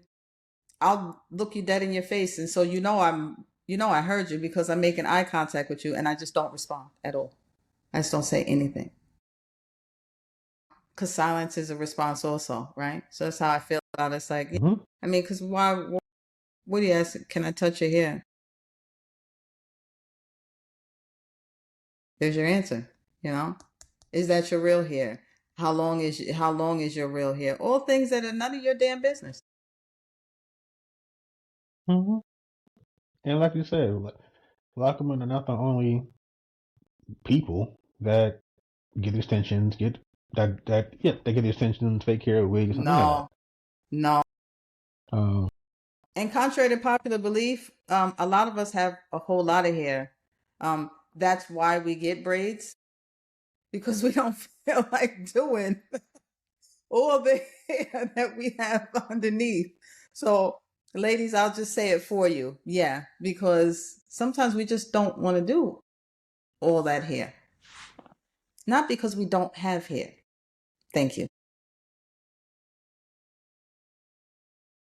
yeah, it can be a chore or a task to constantly take care of 20, 30 inches of hair every day. Yes. every day. Sometimes I don't feel like doing You it. just don't. You just don't. Especially the older you get, after you've been doing that. Now I've been doing this here since I'm 12 years old. You know, you get your 20s, you're still kind of there. Oh, okay, I'll do it. You get to your 30s, you're like, no, the hell with this. No, I'm not doing this. I've been doing this every day now for a couple decades. So it's like, come on, it's work. It's work. It's a lot of work. You know? And the funny thing is, like you said, we're not the only ones that do it, but know, you see a lot of women who get the extensions and get all these other cosmetics, including tanning, to look like the women that they talk about. Like you talk about, she has all this, but you trying to look just like her. As I said before, I don't remember when Kim Kardashian got brown. I know you did say that. We talked about that offline. Yeah, we tried to figure it out. Yeah, I think her background is Armenian. They got little shade, not brown, like not brown, like. Right? We looked up her father that day. We talked about it. Yeah, we Hmm. actually. Yeah, we looked up her father to see because I said, "Well, wait a minute, maybe it's from him," and you were like, "I don't think so." Yeah, it's amazing, like the things that, and I'm talking specifically about Black women here, like the things that they get criticized for, that are natural. Entire industries are created so that non-Black women can look Right? like them, and then it's considered beautiful. I'm happy that like plus size models and people like Ashley Graham, singers, BB Rexa, I think that's her name, or like I'm happy that we're kind of getting into a space where like you don't got to be some rail thin, you even got to have all the curves of a phone to be considered beautiful. But it's like I can go down to Jamaica Avenue right now and find every one of them curvier than you. Yeah. Not because you know these curves are on someone who's blonde hair and blue eyed. Now it's pretty. Right. Okay, Right. you know that you were calling Black women obese forever. But Ashley Graham is just plus size. Mm. Okay, Mm. okay, okay. Yeah. No, that's all facts. Yeah, all right. Ashley Graham is fine the way she is, but Lizzo is Oh my obese. gosh. Yeah. And then when Lizzo lost weight, now she's a hypocrite. Like, Right. like, Right. you got you got to pick a lane, Yeah. folks. It's like, damn. You Like, you know you damned if you do, damned if you don't. yeah, Can't win. That's why you don't no, try to please these folks. That's why it's very, very important to do what you do for you. Don't do it because you're doing it based off of what you're seeing, what people are saying, because it doesn't matter which way you go, they're still going to have something to say. There's still going to be some level of criticism, you know?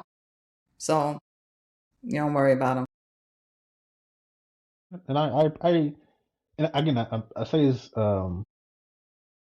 especially about Black women. I appreciate when people are unapologetically themselves, because it's the hardest thing to do, just to be unapologetically you in the face of the world telling you that something's wrong with you.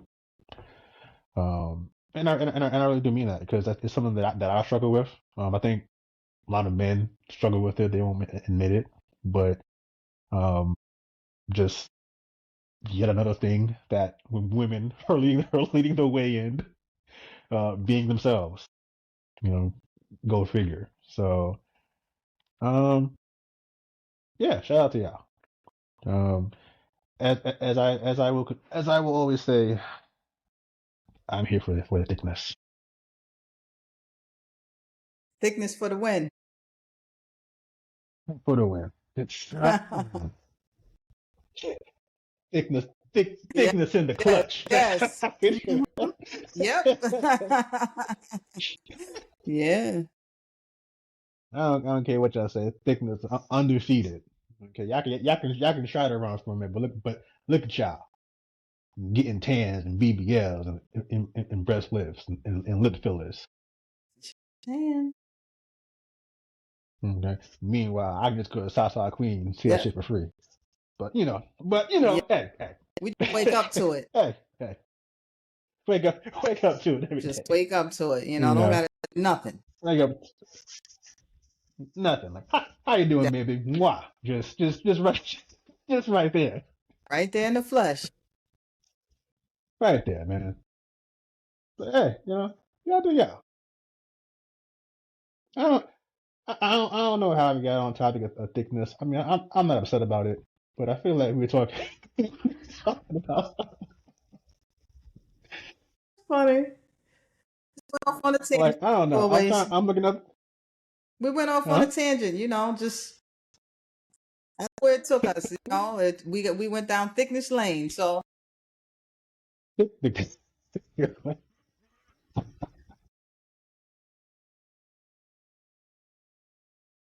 oh That shit. That might be the title of this episode. hey, Went down thickness land. I'm I'm all all for for it. it.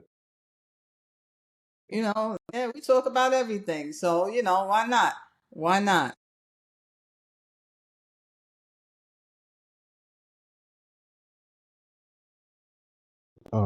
Discussion. When I say I'm I say facetiously, but I'm actually being very serious because that's what I grew up appreciating and being around. It's not even something that was like taught to me or like ingrained in me. It's like, nah, this is what I see. Like I ain't know nothing else. So, I I didn't know girls didn't have no booty until like after high school, and when I went around Yeah, right? You see what you what? see. Like I did, yeah, I did. I do a double take. I was like, wait a minute, something missing. Like, you can't say that. Um, but yeah, something was missing. But I take that, or I bring that kind of level of appreciation into my business, or I try to, because one of the things that is important is that people see people who look like Mm-hmm. them. And, um, I started my business, Sincerely an Introvert, to create clothing for introverts. You typically see introverted apparel that's just either stereotypes about introverts or doesn't really hit the mark. And I want something better. But what I also noticed was that um, women, black women in particular, rock with the kid. So I recognized that earlier. So I'm like, okay, let me make sure that when I'm putting it out, you know, people see Yeah. them.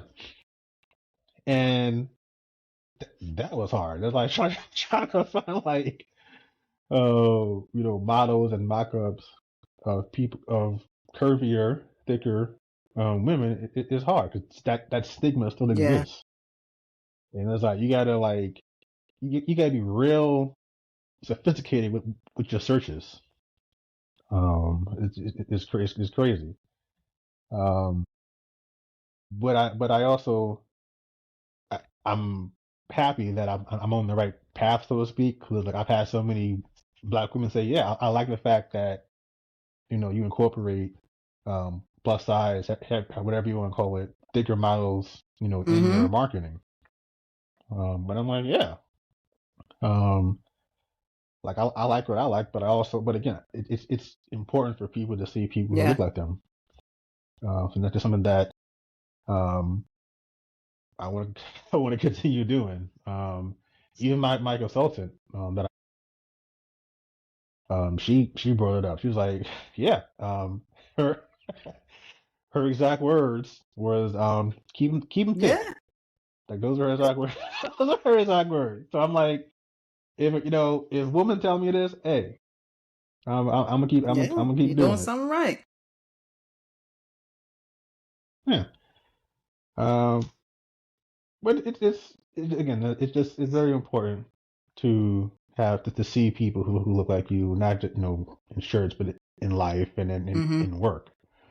And I guess to try to get back to our original this discussion, this the same gentleman, my mentor, him and I had a discussion on affirmative action. Because again, as progressive as he is still a white dude, old white dude. So affirmative action it was not one of his favorite things. But I guess you saw me and saw an opportunity to ask a question about it, which I appreciate. That's what I said. He's always looking to learn. So he asked so he asked me how I felt about it. Like, do you think that there should be a quota and whatnot? And I'm like, first off, it's not really a quota. But I told him like representation is important. It's important to see people who look like you in the place that you want to be. Like I like what I do, but I don't want to be here my entire career. Like I want to be a director or a chairman or whatever. If I don't see people who look like me, how do I know it's possible? And like, and yeah, there's something about being the first, but that shit is hard. It's like, and it's Yeah, lonely. But it's just, okay. Um, and I said, unfortunately, the reason this, instead of looking at it as a quota, you have to like look at it as why this act was enacted in the first place. Like if historically things were more diversified and people had opportunities, would we be here? And you're like, no. All right, then. So like there's a need for it. Unfortunately, certain people, by people, have to be dragged, kicking and screaming towards progress. Like think like we actually have to have a law that says you can't own people, right. and even that law has a loophole in It does. it. Yeah, Yeah. these are all facts. Uh, yeah. That's a Um, scary truth. Those. and yes, another topic for another day. But if you want to learn about that, folks, watch the documentary 13th, I think, on Netflix. It'll tell you all about that. Or just read your Constitution very carefully. Very carefully. Very carefully. Words Mm-hmm. mean Words. things. Um, but yeah, I told him like, it's important to see people who look like yourself, and like you don't have that problem. That doesn't make you a bad person. You just don't have that problem. I do. And again, it's not even about selecting. Hey, let me go get 10 black people. It's like, no, let me, here's the criteria. Let me stop only looking at white people. Let me Yeah, look at other people who might meet just that look at criteria, and hire some of them. Yeah, it's like look at everyone. everybody. That's what it's. Yeah, because there's actually we've seen it because they forced their way into the room. That not only are they qualified, they're probably Yeah, more a lot of qualified. times. Yeah, like what did the boy Charlie Kirk say? What did the boy say? If you see a pilot, he hopes the pilot is white because he knows like he's qualified. I'm like, no. If you see a black pilot, you know he damn sure qualified because he had to deal with To people like get there. you to get there. Yes. Yeah. He had to be twice as qualified. So you know you're That's getting proper exactly care. what I was talking about earlier. When you see, instead of you being skeptical of that person sitting in the room, that's the person that you should have confidence in because that person went through a plight that everybody else in that room more than likely did not, right? They fought to be in Mm-hmm. that room. They had to prove themselves, Yeah. maybe overprove themselves to be in that wrong. Very true. Very true. Yeah. So I don't know where he ultimately landed on that, but I think he got a better kind of understanding of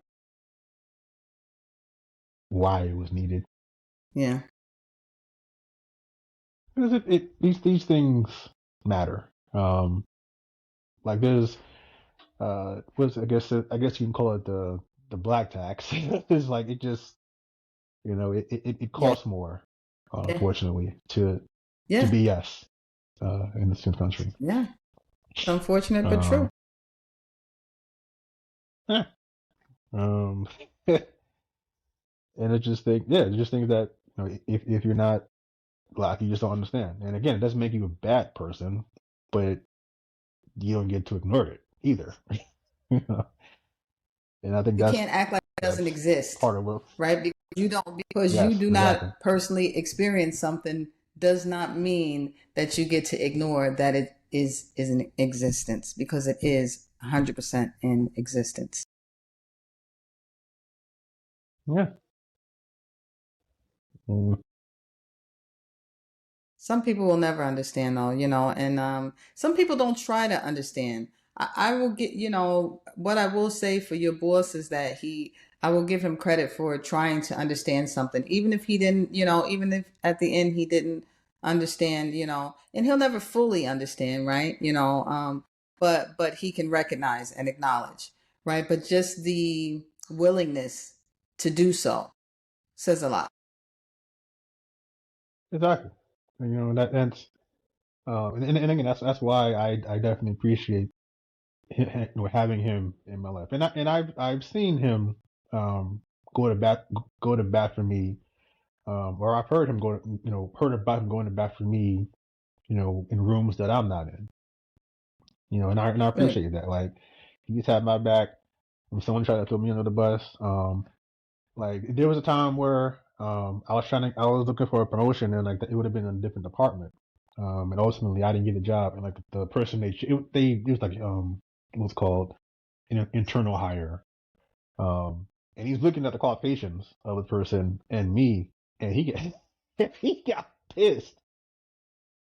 Like I heard, like he went to like HR. I was like, "Yo, did they not hire Jay because he's black? Like what the Yeah. fuck? What the fuck?" And him and I had a talk. He was like, "Listen, like he let me like, do you want like do you?" He asked me if I want to like pursue it. Because he was like, "Look, I don't want to lose you, but I don't want like I also don't want you getting effed over because of Yeah. some Yeah. nonsense." And it's like he came to me with this, and I was like, it sucks. Um, in that case, I didn't think that it was a race thing. I think they just had an idea of who they Yeah. wanted to hire, but you have to Right. advertise. Yeah. Yeah. Yeah. Yep. All the time. Well, yeah. He already And had and the that's job. that's and I told him that exactly. You have to go through it's a formality. Mm-hmm. And I was like, I think that's what it is. Uh, I don't feel better about it, but that's what it is. But I told him like I appreciate the fact that you're going to bathroom. It doesn't It happen a doesn't. lot. Um, particularly with us, like it doesn't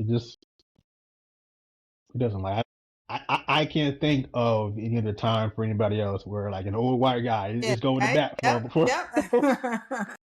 Yeah. Yeah, like nothing invested in this. Like it does for advocating for someone to get a promotion that would take him out of his Right. of his department. Like not even Yeah. keeping him in his department, but like if I got a job, I'm in a different department. Like he's Yeah. down the man, and he's Yeah. he's fighting for me. Yeah. That's Like dope. you don't yeah, like you don't see that. So um for the folks talking, if this is a part of the show where folks will be like, why are you making it a race thing? This is why. Because we're saying like it ain't like I am living proof that it's not all of y'all, but some of y'all gotta do better. And by some I mean a lot. Yeah. Sorry, not sorry. So yeah, that's all right at all. Do better, shit. What what did I first let you say? Be Yes, best. yes, Be yes, best. yes. Yes, yes, yes. Yep. Be best. Those, From the words yeah, of our first lady. Okay? Even if she knows, you must be must be best. best. Oh my That's god. actually pretty funny. Yeah, I mean life is funny. Life is Life just is hilarious. yeah, it is. And I think also, at least for me, I realized this early, in the world of work and particularly in the corporate environment. Um, Sense of humor for me is important, but I also use it as kind of a defense mechanism Mm-hmm. because it's like you know the saying "laugh you laugh to keep from crying" Oh, it is is. true, um, very much. I think in a lot of times in our case, you laugh to keep from cursing somebody out. But Yeah, that's to diffuse it a little. It's like let me try to laugh this off. yes, or like you laugh to keep from putting Yeah, your hand on yeah. somebody. This is true. This is very true. Uh-huh. But yeah, I definitely, and again, I recognize it, years into my career, but it's true. In general, as you can tell, I don't really take myself too seriously, but yeah, there are definitely times where you just gotta like laugh at someone, particularly like when you know they're trying to like get a rise out of you. Like to me that like that's just hilarious. This happens often. Yeah. Um, it did like kind of how I said before, like they get upset because you're not upset. And it's like, well, that didn't work out well for you, No, did it? yeah, that's gonna be Like, most of the time. yeah, like good job there, Yeah. Sugarfoot. Getting all work,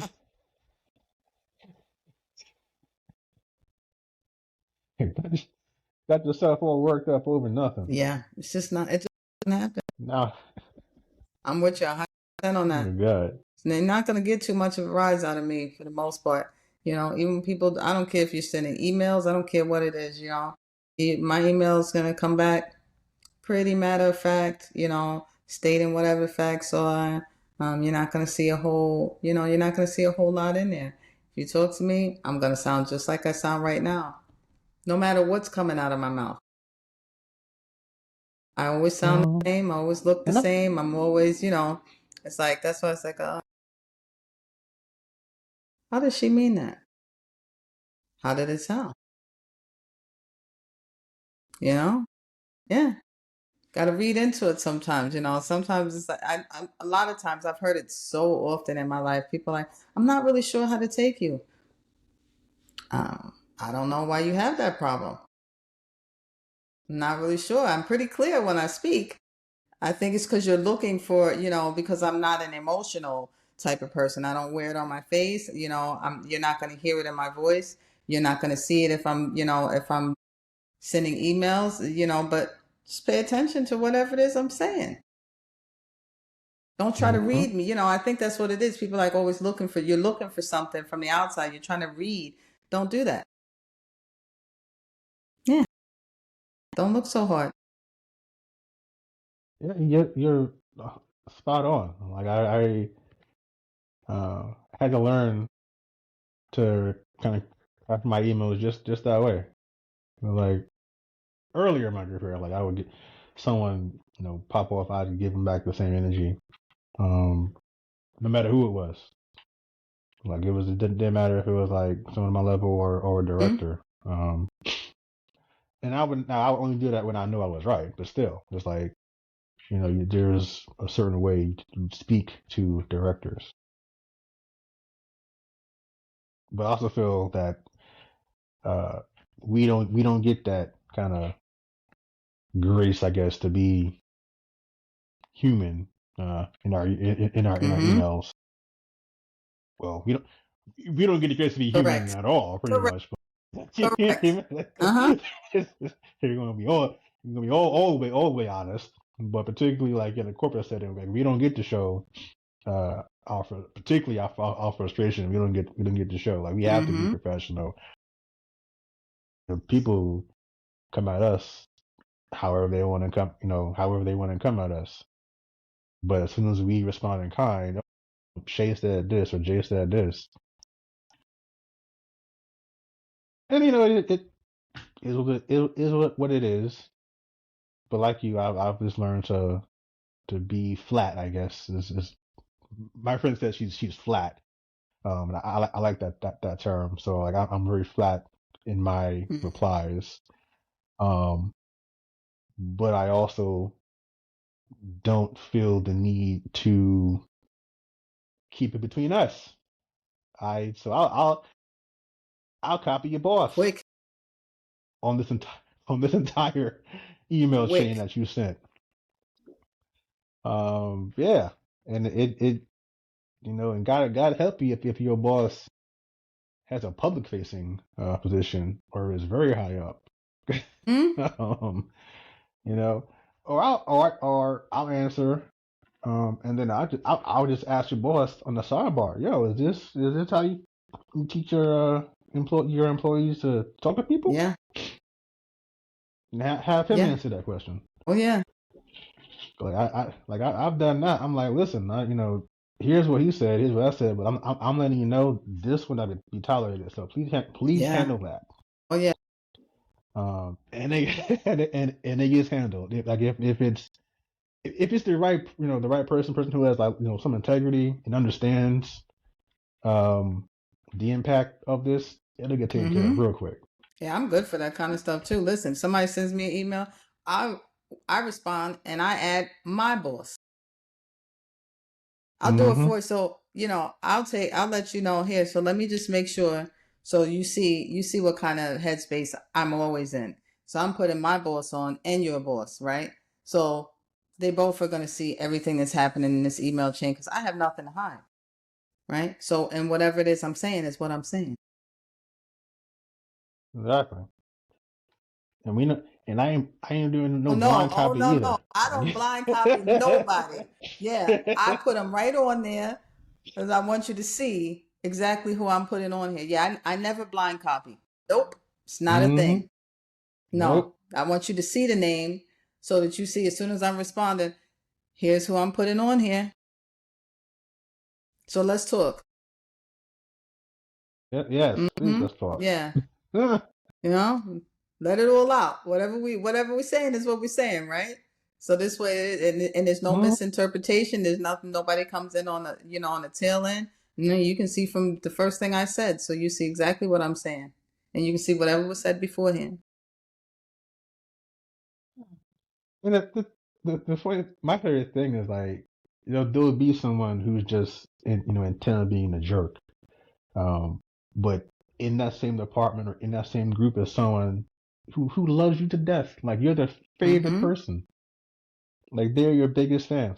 And it's like, it's like, I know it frustrates the hell out Oh of this jerk. yeah. Oh yeah. It's like, why do you? Yeah, it's like, why do you like him? Because Jay's not an asshole. That's why. That's Yeah. why her and I Exactly. get Exactly. along. Yeah, like if you approach him as a human being, or not as a jerk, you'd be surprised how Yep. far you can get. Just communicate properly, right? Don't ask people to do things that don't make sense or are not the right things to Mm-hmm. do. That's one thing I'm big on is my work ethic and, like just my integrity. And so I don't bend things. I'm not bending the rules because you want to, because you're trying to achieve a goal. Nope.